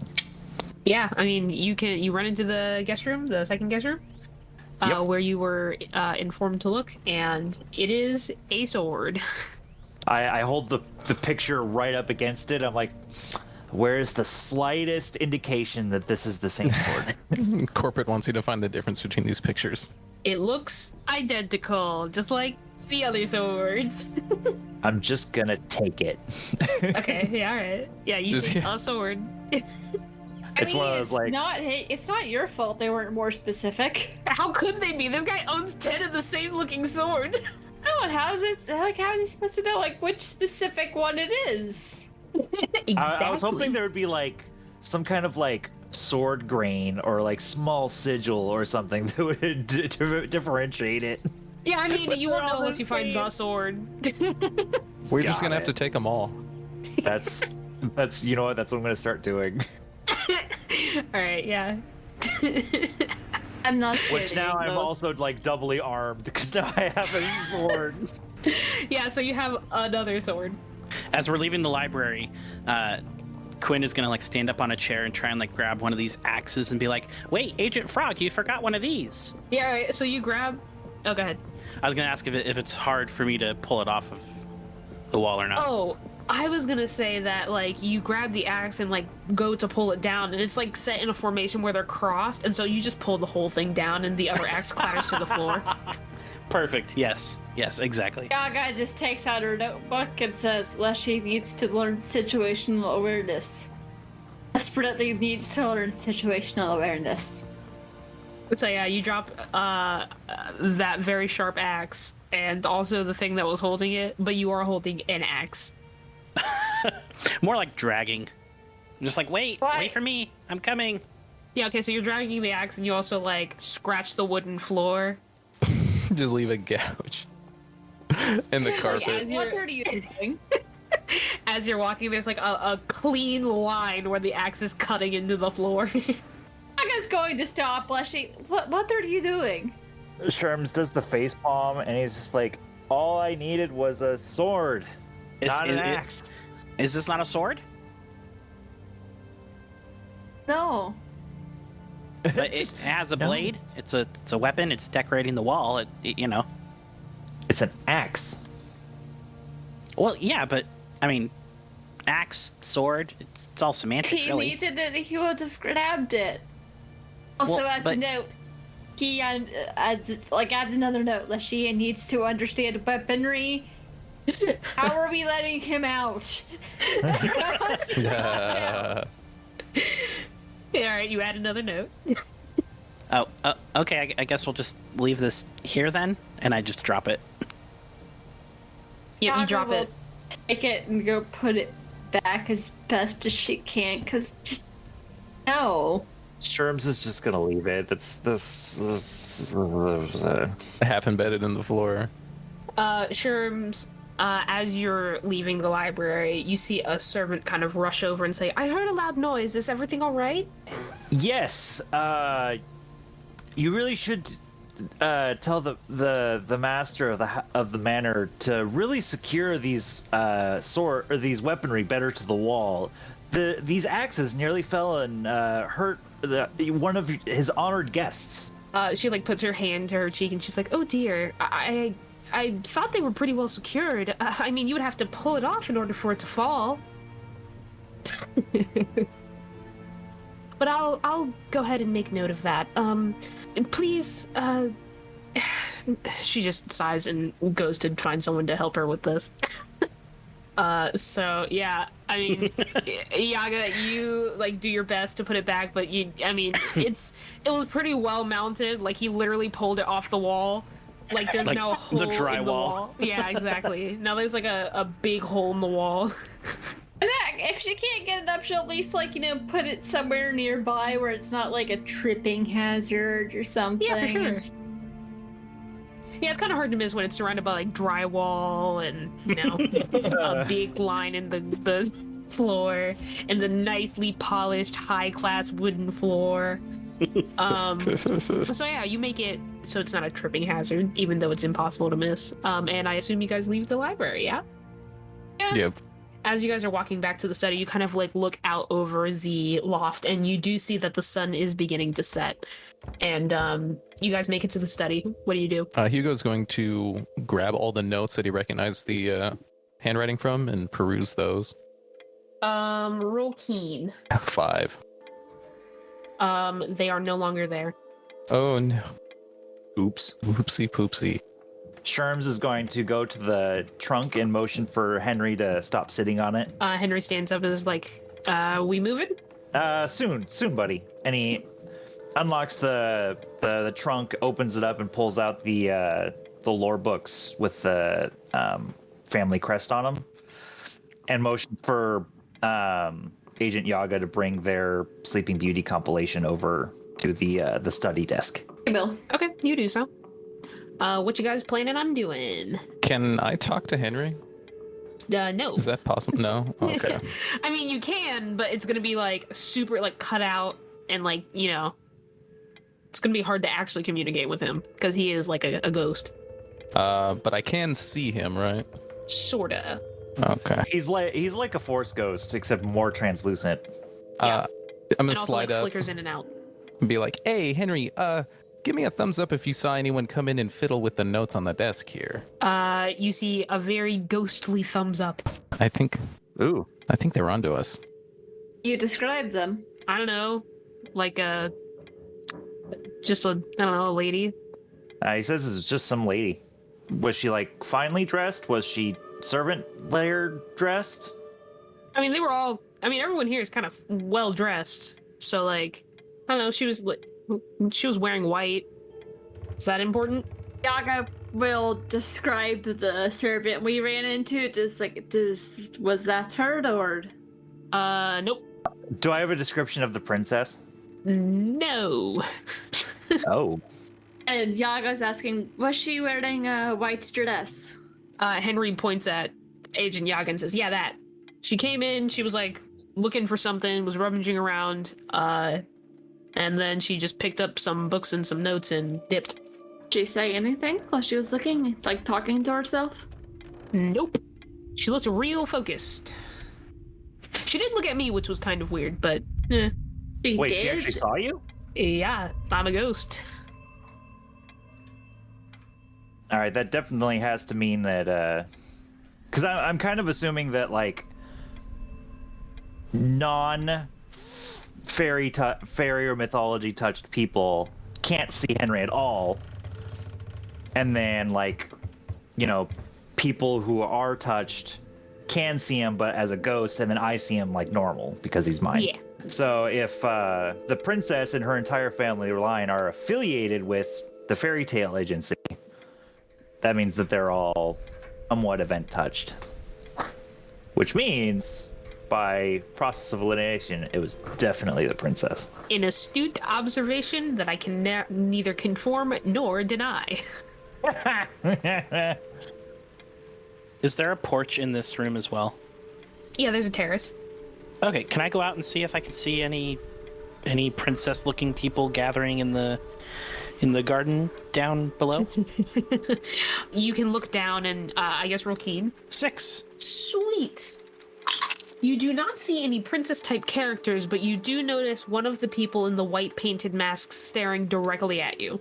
Like, people are moving around them and, like, doing, like, preparing and whatnot, and they have stopped what they were doing, and they are staring directly at you. I will wave. You cannot see their eyes. They do not move. It's like a full face mask. Yeah, totally. Hey, everybody, this person's kind of staring at me. It's kind of freaking me out. I waved at them, and they didn't react. Should I go fly down there? See what they want? Perhaps all going together instead of splitting off would be a better idea. Especially with all the people who go missing. Yeah, ask him if he knows where the princess is. Oh, that's an excellent idea. Just ignoring Agent Yaga. No, Quinn will just back up slowly from the edge of the terrace. All right. Still waving. Leshy's learned the value of Yaga's suggestions. Yeah, you slowly back away from the terrace, and you can just feel them, like, still watching you until you are out of sight. We have a rough count on how many of these weird masked people we've seen. Like, how many have we noticed? Quite a bit.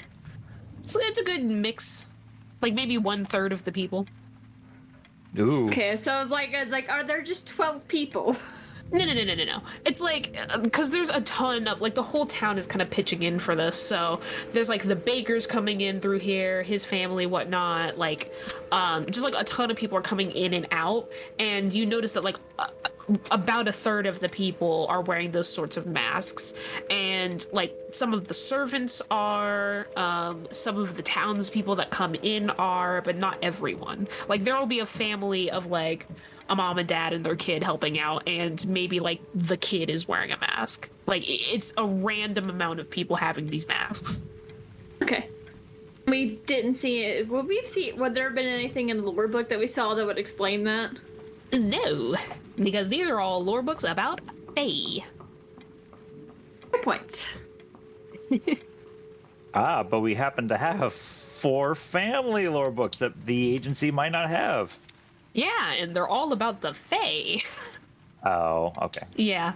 Because this family, like, watches They are over... the family's lore books, not lore of the family. Yeah. Got it. Yeah. So we go introduce ourselves. Sherms is going to go ahead and take the books, put them all in the trunk. Okay. Put the one broadsword that he's collected, put it in the trunk. Yep. So, I do believe we have not looked downstairs for any of our missing people or items. So let's go downstairs then.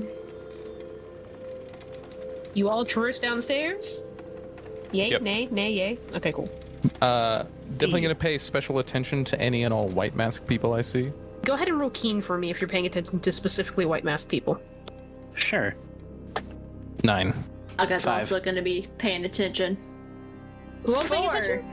Aga, but not much apparently. She's probably more focused on Leshy. Yeah, Leshy is kind of nervous now that someone was, like, staring at them. So Leshy's kind of, like, getting nervous and, like, paying attention to their surroundings. I rolled a 5.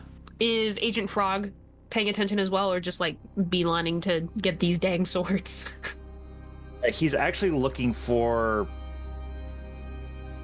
a servant to fetch the prince directly so that he can just tell me where this damn sword is.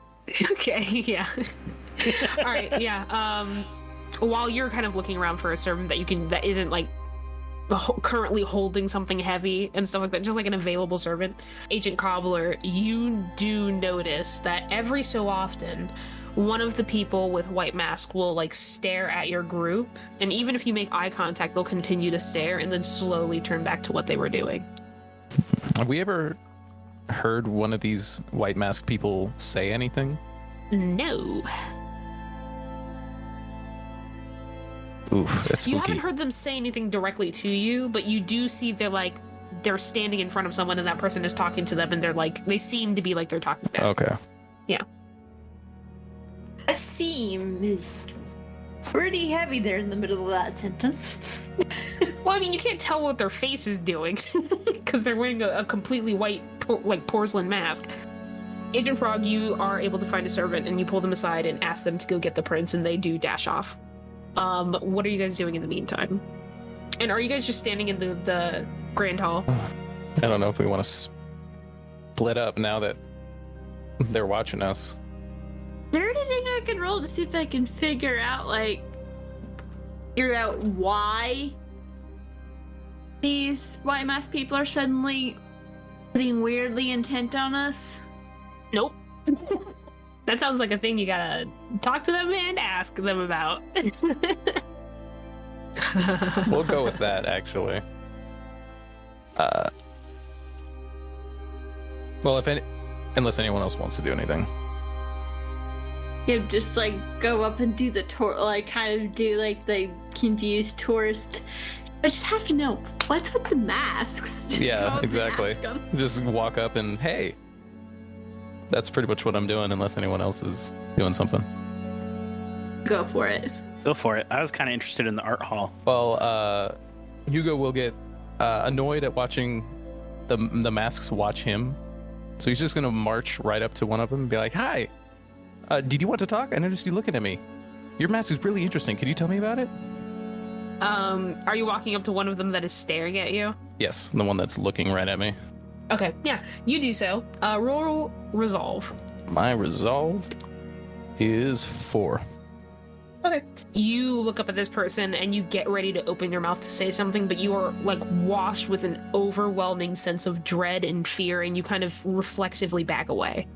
Yeah, he's gonna tuck his tail, run back to the group, hide behind Senior Agent Yaga, while saying, "Oh, super sorry to bother you. I'm sorry, it won't happen again. Bye bye." So what you guys see is Agent Cobbler just confidently walk up to this person, and then as he gets closer, he slows his pace. You hear him start to say something. He stares at them for a second, and then immediately comes back. What happened? I don't want to talk about it. He's very scary. About day today. Senior Agent Yaga's gonna walk right up. She's faced scary before and is now learning how to be scary. So she's gonna walk up and ask, why the interest? And curious about your masks. They're very fascinating.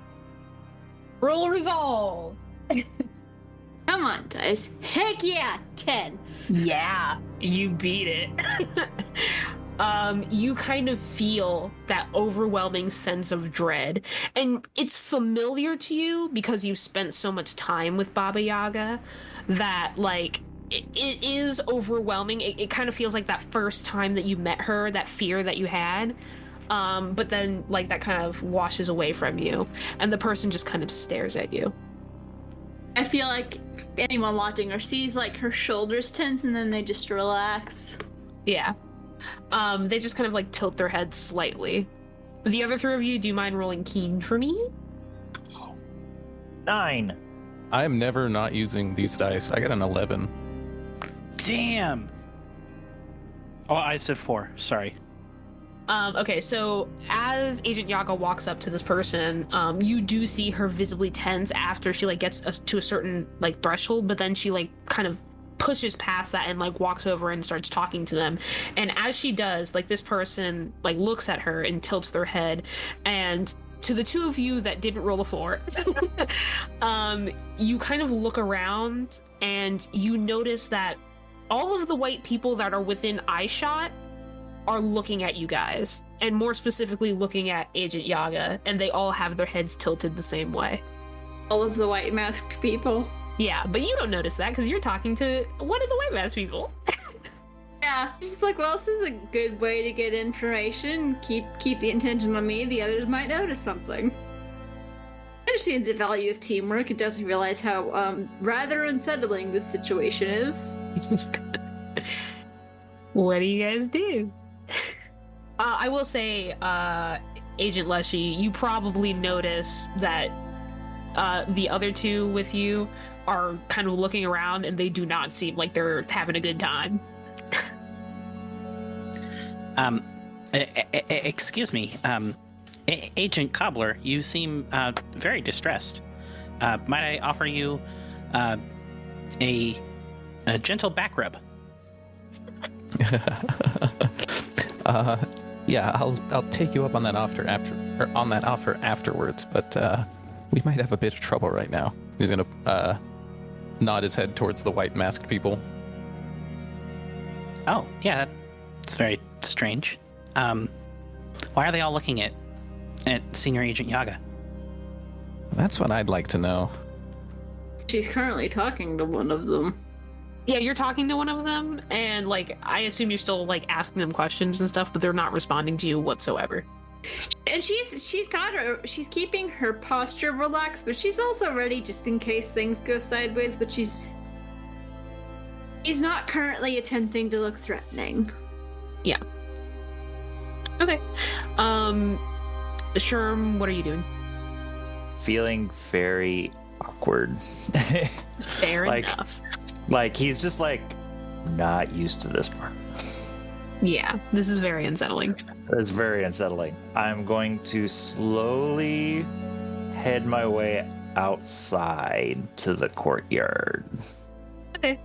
As you turn to do so, actually, the sun has begun to set right now, and it is becoming dusk.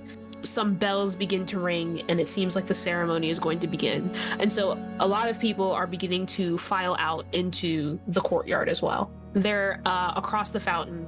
On the other side of the largest fountain is like a stage that has been put up and decorated for the bride and groom. Nice. Has my creepy masked friend moved at all, or are they still just standing perfectly still staring?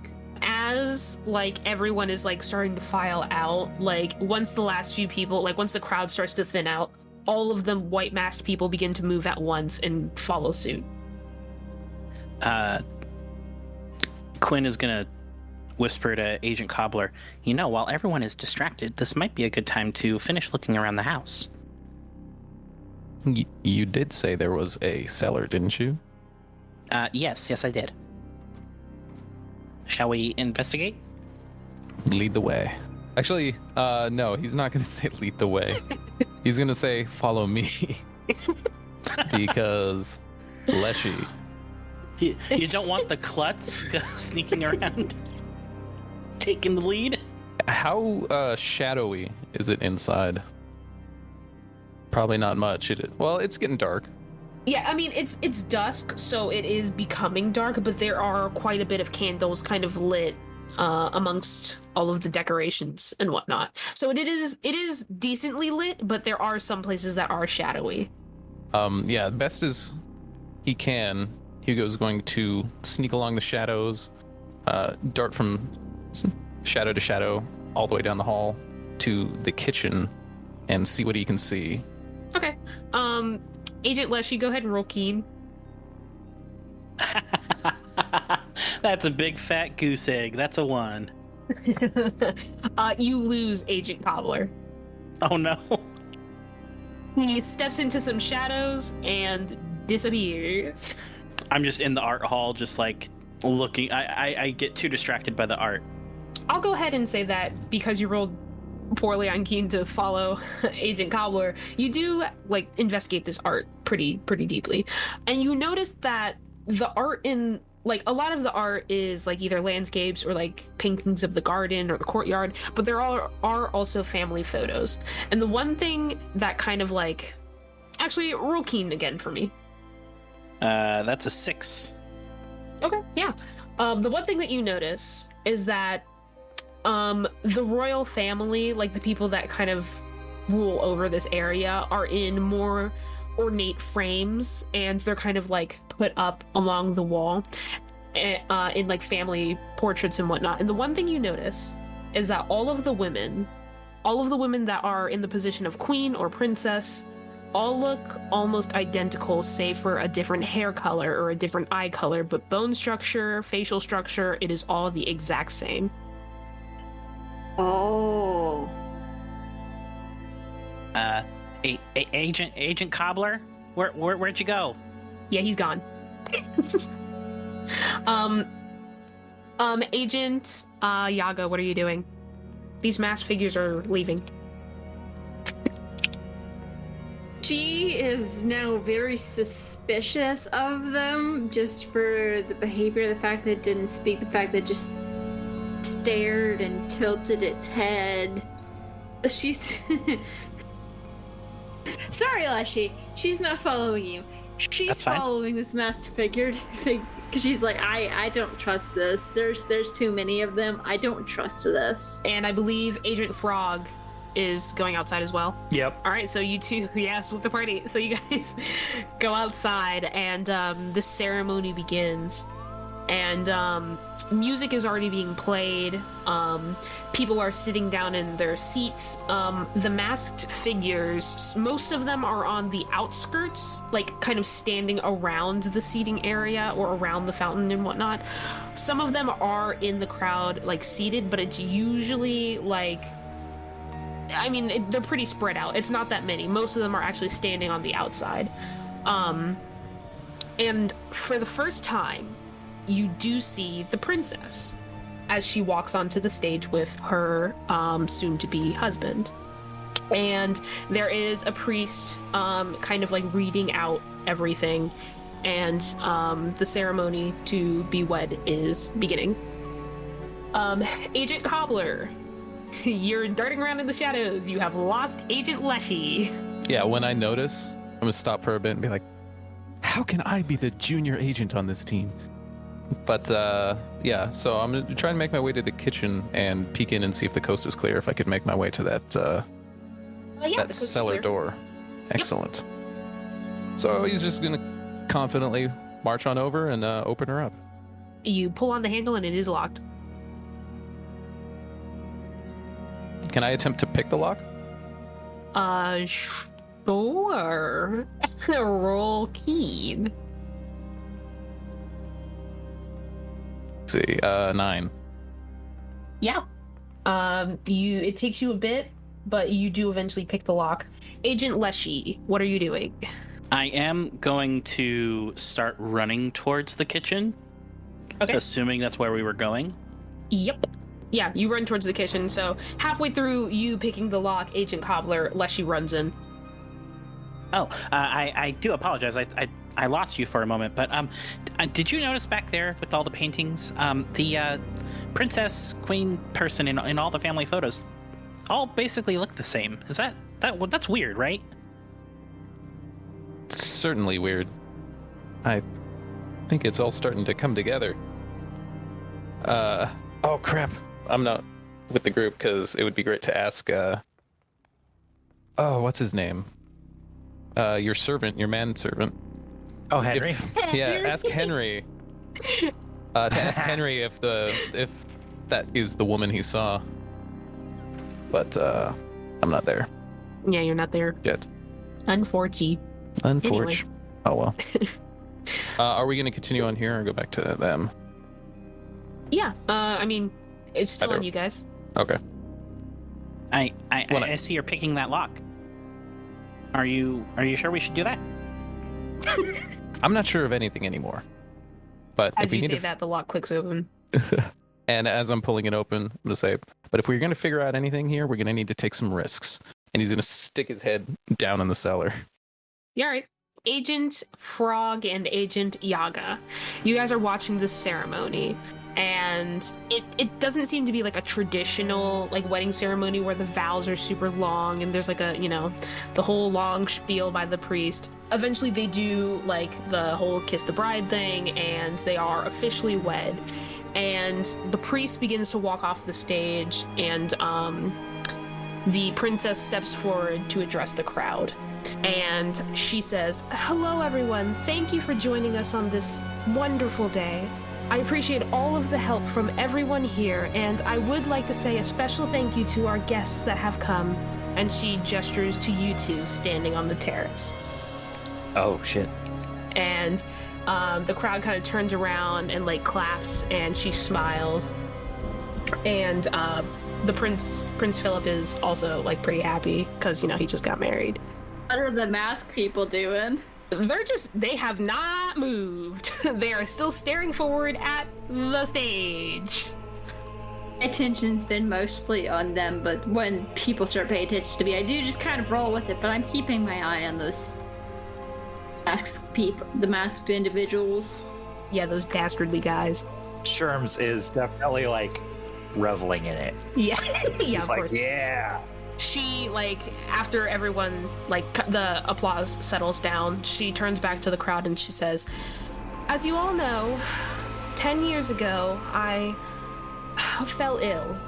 And it wasn't until my darling husband here came and helped make me better." And everyone, like, cheers and claps and stuff. And she says, "While I was away, however, I was given a vision. As you know, our town is always in the perfect state, always the perfect weather. Our crops have never failed. We've never had any sort of natural disasters, and that is all thanks to who I met while I was away. Unfortunately, in order to keep it that way, I need to make sure that I don't awaken again." And as she says that, from her dress, she pulls out the sword that Sherm has been looking for the entire time. Can I And try we're and gonna- get to the stage? Sure. So you start running towards the stage. Go ahead and roll me agility, put it in chat, and we're gonna jump back over to Cobbler and Leshy. So Agent Cobbler, you stick your head down into the dark cellar, and it is a cellar. Excellent. Yep, there are shelves. There's a table down there. I hope you can't brought switch fast to the map. flashlights. Are you asking if you brought flashlights? Well, I would have if I'm not quite sure on the time frame. This is like totally modern, right? Oh yeah. I mean, you guys, it's modern, but for the town, they're all running on like medieval, like, you know, candle, you know. So there's no flashlights that Oil you lantern can grab. kind of stuff. Yeah. Okay. So I pull out my Exactly. cell phone and turn on the flashlight. Yeah, all right, you do that. You look in there, and yeah, the cellar is, I mean, it's a cellar. There's a table, some shelves. I don't see anything. Didn't you say there would be bodies down here? Well, I just thought, you know, it's a pantry. It's a cellar, you know. That's where people keep bodies usually. How much experience does Leshy have with bodies and cellars? Very little. Like horror movies on Saturday night. That's the experience. Unless you watched one horror movie, now is convinced every cellar Yep, has bodies exactly. in it. This is a really nice cellar, but where's the bodies?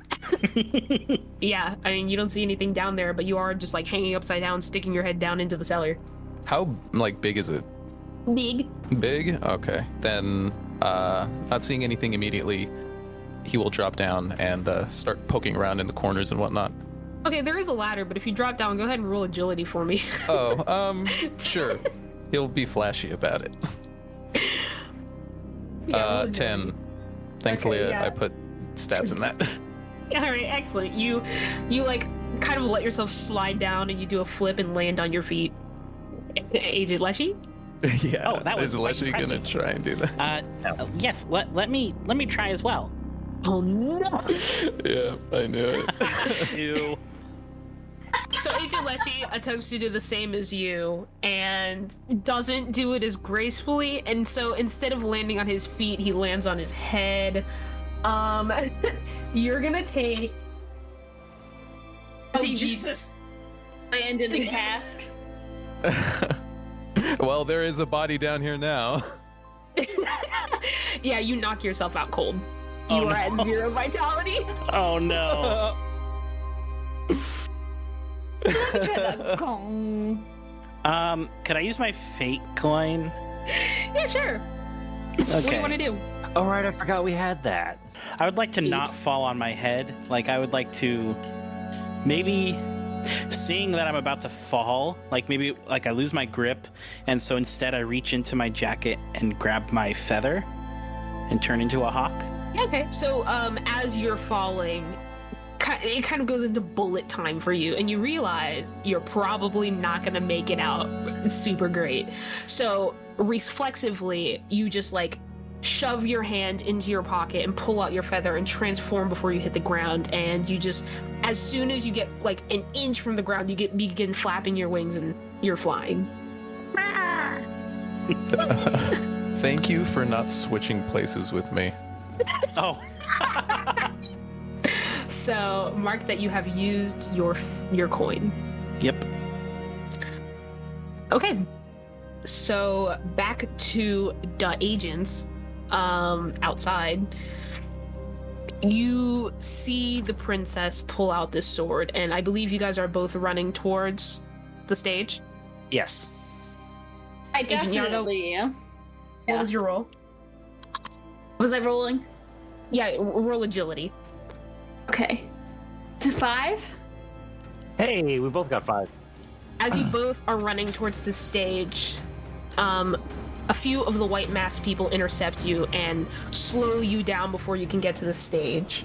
And you watch as in one fluid movement of her swinging the sword around, she absolutely decapitates the prince. And blood just sprays everywhere. Some of the people in the crowd are just like screaming and like terrified, and they begin to scatter. And her dress is spotted with red, and she turns back to the crowd, big grin on her face, and she says, "In order to keep this town alive, I have to remain asleep." And she raises a sword, and we're cutting back to the other two. So you guys are down in the cellar. Mhm. What are you guys doing? Do we hear the screams and commotion going on? Real keen. 6. Agent Leshy? That's a 2. Okay. I will also note. Oh wait, I have an extra keen when I'm in a hawk form. So, Oh, sorry, yeah, that's that's an true. 8. That's an 8. Sweet. Okay, yeah, you both hear it's very, very muffled, but you do hear the commotion. You hear the screaming and like people's like scattering. I make a hawk noise and start flying out of the cellar. Okay, yeah. Can you I- fly out of the cellar? Grab And- onto your claws as you fly out. I am a red-tailed hawk, sir. He is not a large hawk. Oh. He is a very small regular hawk. Oh, he gets small. Okay. Yeah. 2.4 pounds and 18 inches. Yeah, What is he's the got, like, carrying this little- capacity or the flight speed of unladen red falcon? I'm just gonna give it to you right now. I believe you are a 22-year-old man? Very diminutive man. Okay, well, yeah, I promise you, if you jump onto his legs, you will break them. Birds' bones are fragile. Yeah, just a little bit. You're gonna have to climb up the ladder. Yep. I'm gonna go for the ladder climb. You could also just switch places with him. Yeah. Be like, sorry, nothing personal, kid. No, I'm gonna attempt to very quickly climb the ladder. Roll agility. Oh Ladders are harder than you no, think. they are. It's come. The good rolls have run out. I got a 3. Okay. Well, yep. Yeah, you climb the ladder and you just slip a little. You don't like fall or anything. It's just taking you extra time to get up that ladder. Yeah, it's taking longer than if I climbed it normally. Yeah. Agent Leshy, you fly up and out the window to see what's going on, and you see the princess on the stage covered in blood. You see your fellow agents being restrained by these white masked people, and she raises the sword up and she says, May the rose bloom eternally. And she plunges the sword into her chest. Oh God. Can I have done something like as she was raising the sword? Sure, what do you want to do? I want to use one of my spells, Ignite, to conjure a flaming skull right in her face to either potentially blind or distract or something. Go ahead and roll agility. Okay. It's another 5. Okay. I'm sorry. It was one above you. You are able to conjure this spell, but before you do, she does plunge the sword into her chest. Dang it, she just got tricked by a fae. Got tricked by a fae while she was asleep. Damn it. And the ground begins to rumble. And, Oh boy. I'll say that Agent Cobbler, you're still trying to climb this ladder when the ground begins to rumble, and you can hear kind of like off into the distance, you can hear something echoing behind one of the shelves in the cellar. And as the mansion begins to rumble, as the ground begins to rumble, from the fountain, you see vines kind of shoot out of the stone and begin to grow. And as they do, you see rosebuds blooming from the vines, massive roses, and they're just slowly blooming. What do you guys do? People are running and screaming. I am, before anything else, sending a message to Yaga saying, like a quick, basic, Princess tricked by Fae, she and the prince are dead. Help. And, I don't know, so can we tell, like, there's something special about the roses beyond the fact that they're big? Sure, yeah, they're blooming black. quickly? Oh God. Okay, fun. Yeah, so, yeah, the roses are black, and actually, as they begin to bloom, you can see a few of the smaller ones blooming first. And in the center of them is a massive rosebud. But the ones that you do see blooming first, in the center of the rose are eyes, and they are looking directly at you. Leshy takes to the air. Yeah. Unless she goes home. I must go to my people. Lechi, you have an aerial view then of these roses once they bloom. The eyes are looking around and they're looking at you all, but they're also looking at the people that are like running and screaming in panic. And as they see these people running away, they like lock on to someone, and like that person gets like speared through with a vine. And they begin clearing house, just locking on to people, and vines are shooting from the ground, and it is a bloodbath. I just had an idea. What's up? Is there a way, if I can get up to the princess's body, to possibly use Koshi's needle to bring her back? You gotta get up to the body. You just see her, Yaga is booking it for the princess's body. Yeah, right. The white masked people have stopped restraining you, and they have fallen to their knees and like, in a praying kind of pose. And the vines are like not hitting them.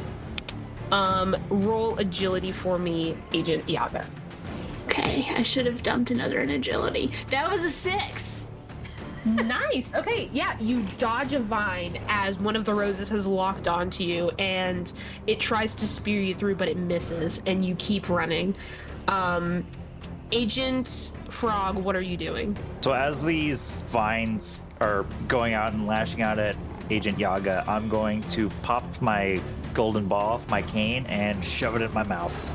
Just You all right? plop. And I'm going to turn into a frog. Yep, you frog it up.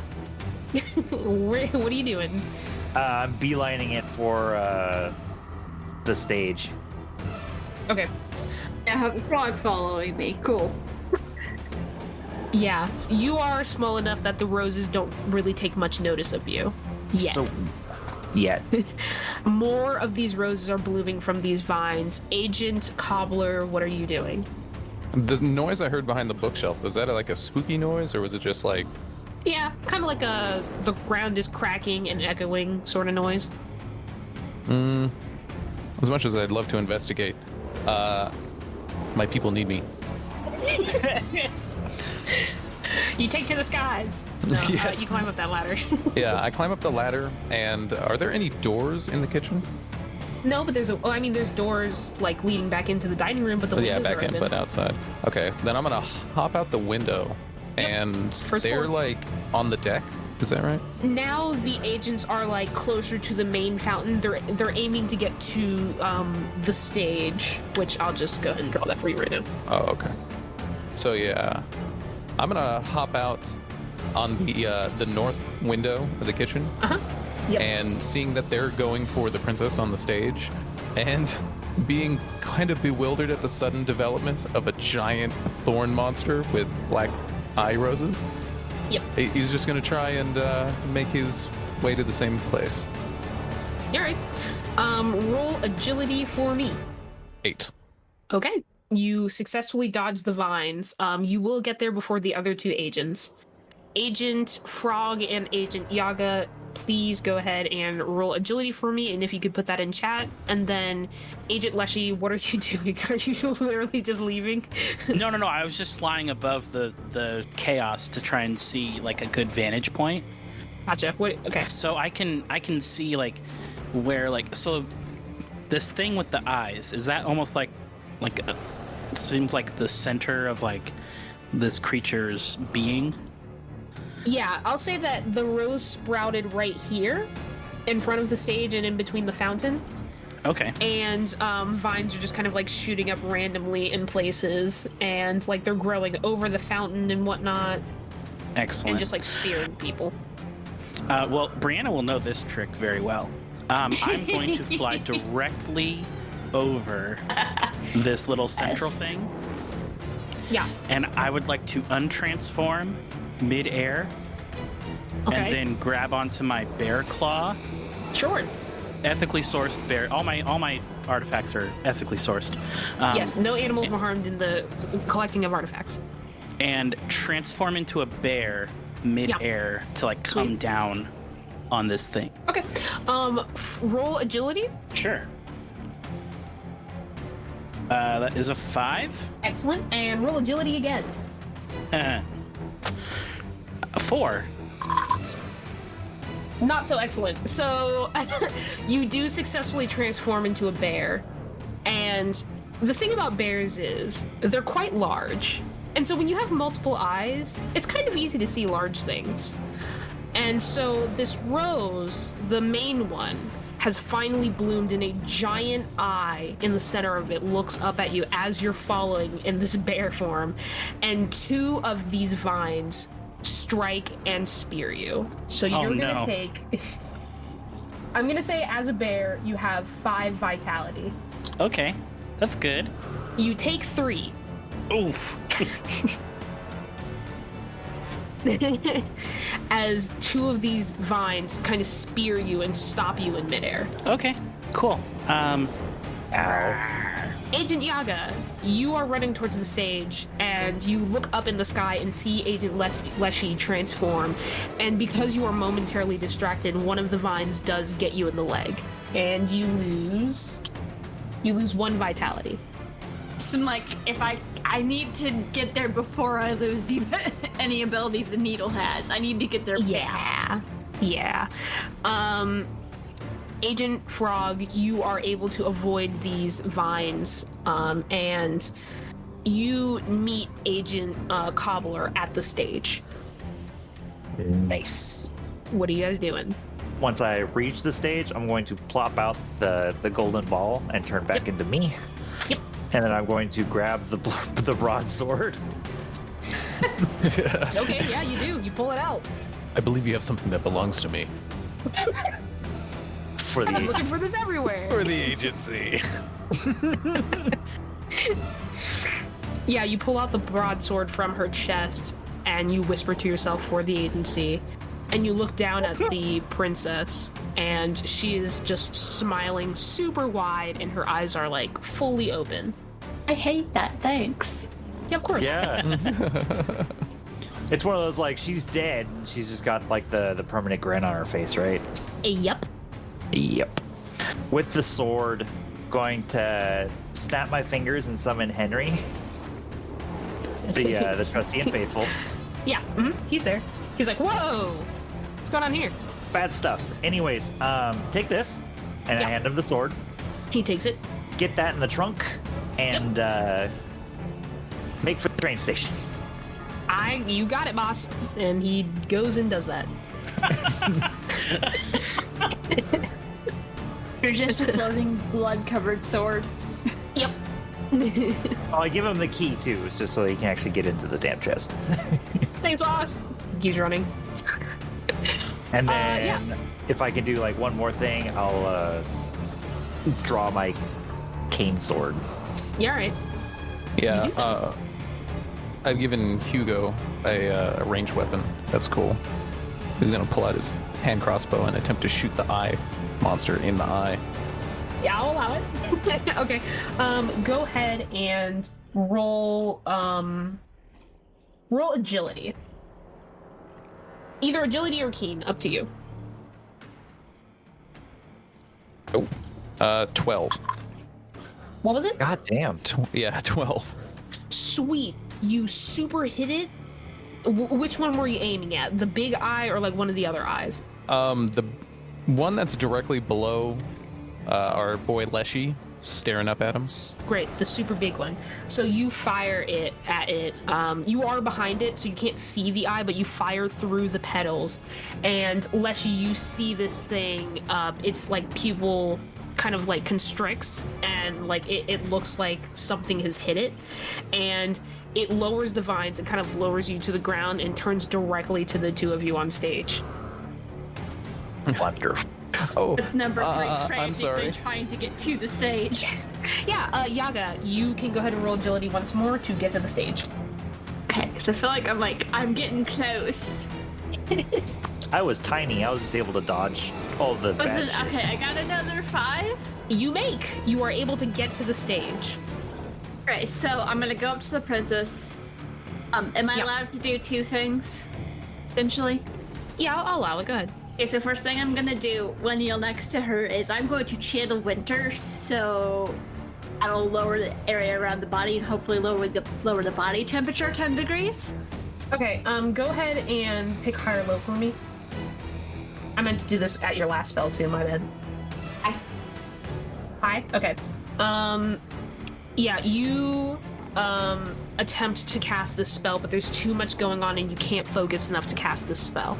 Well, in that case, when that doesn't work, you see her, she pulls what looks like this strange looking needle out of her hair.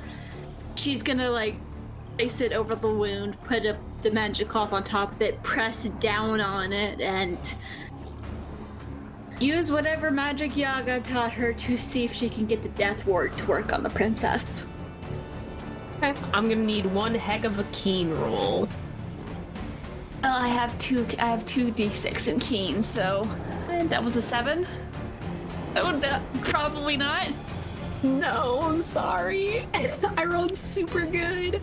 You press the needle into the princess and you channel your magic, but you can just feel that death has already taken her.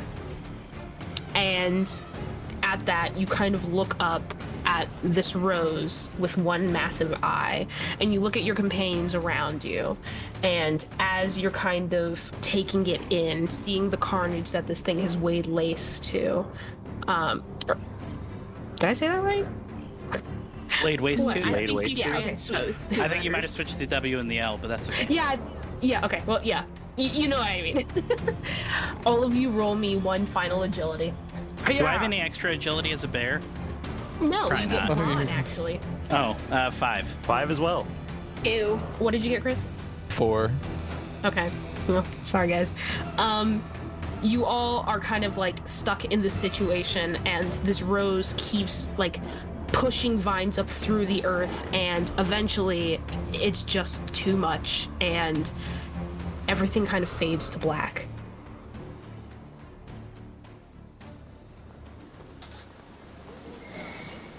We open with a scene with a well-dressed young man staring out the window of a train, watching his people board and leave. As he watches, he notices a strange sight. A single rose growing from the concrete of the platform.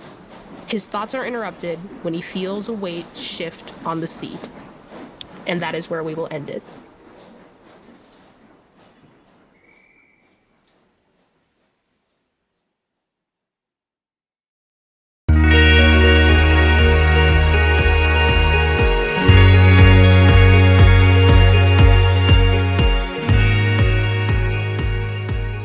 Thank you for listening to our show. Beyond the Furthest Stars is a One Up Podcast Network production. Find more of our work at oneuppodcasts.com.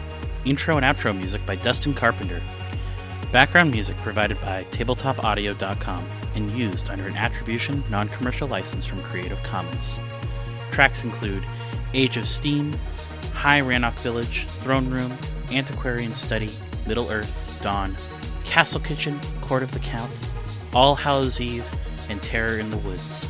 Special thanks to Brianna Jean, the creator of Pseudonym Social, changing reality one story at a time. Check out her work at pseudonymsocial.com. We'll be back on November 1st with our next episode. See you out there, beyond the furthest stars.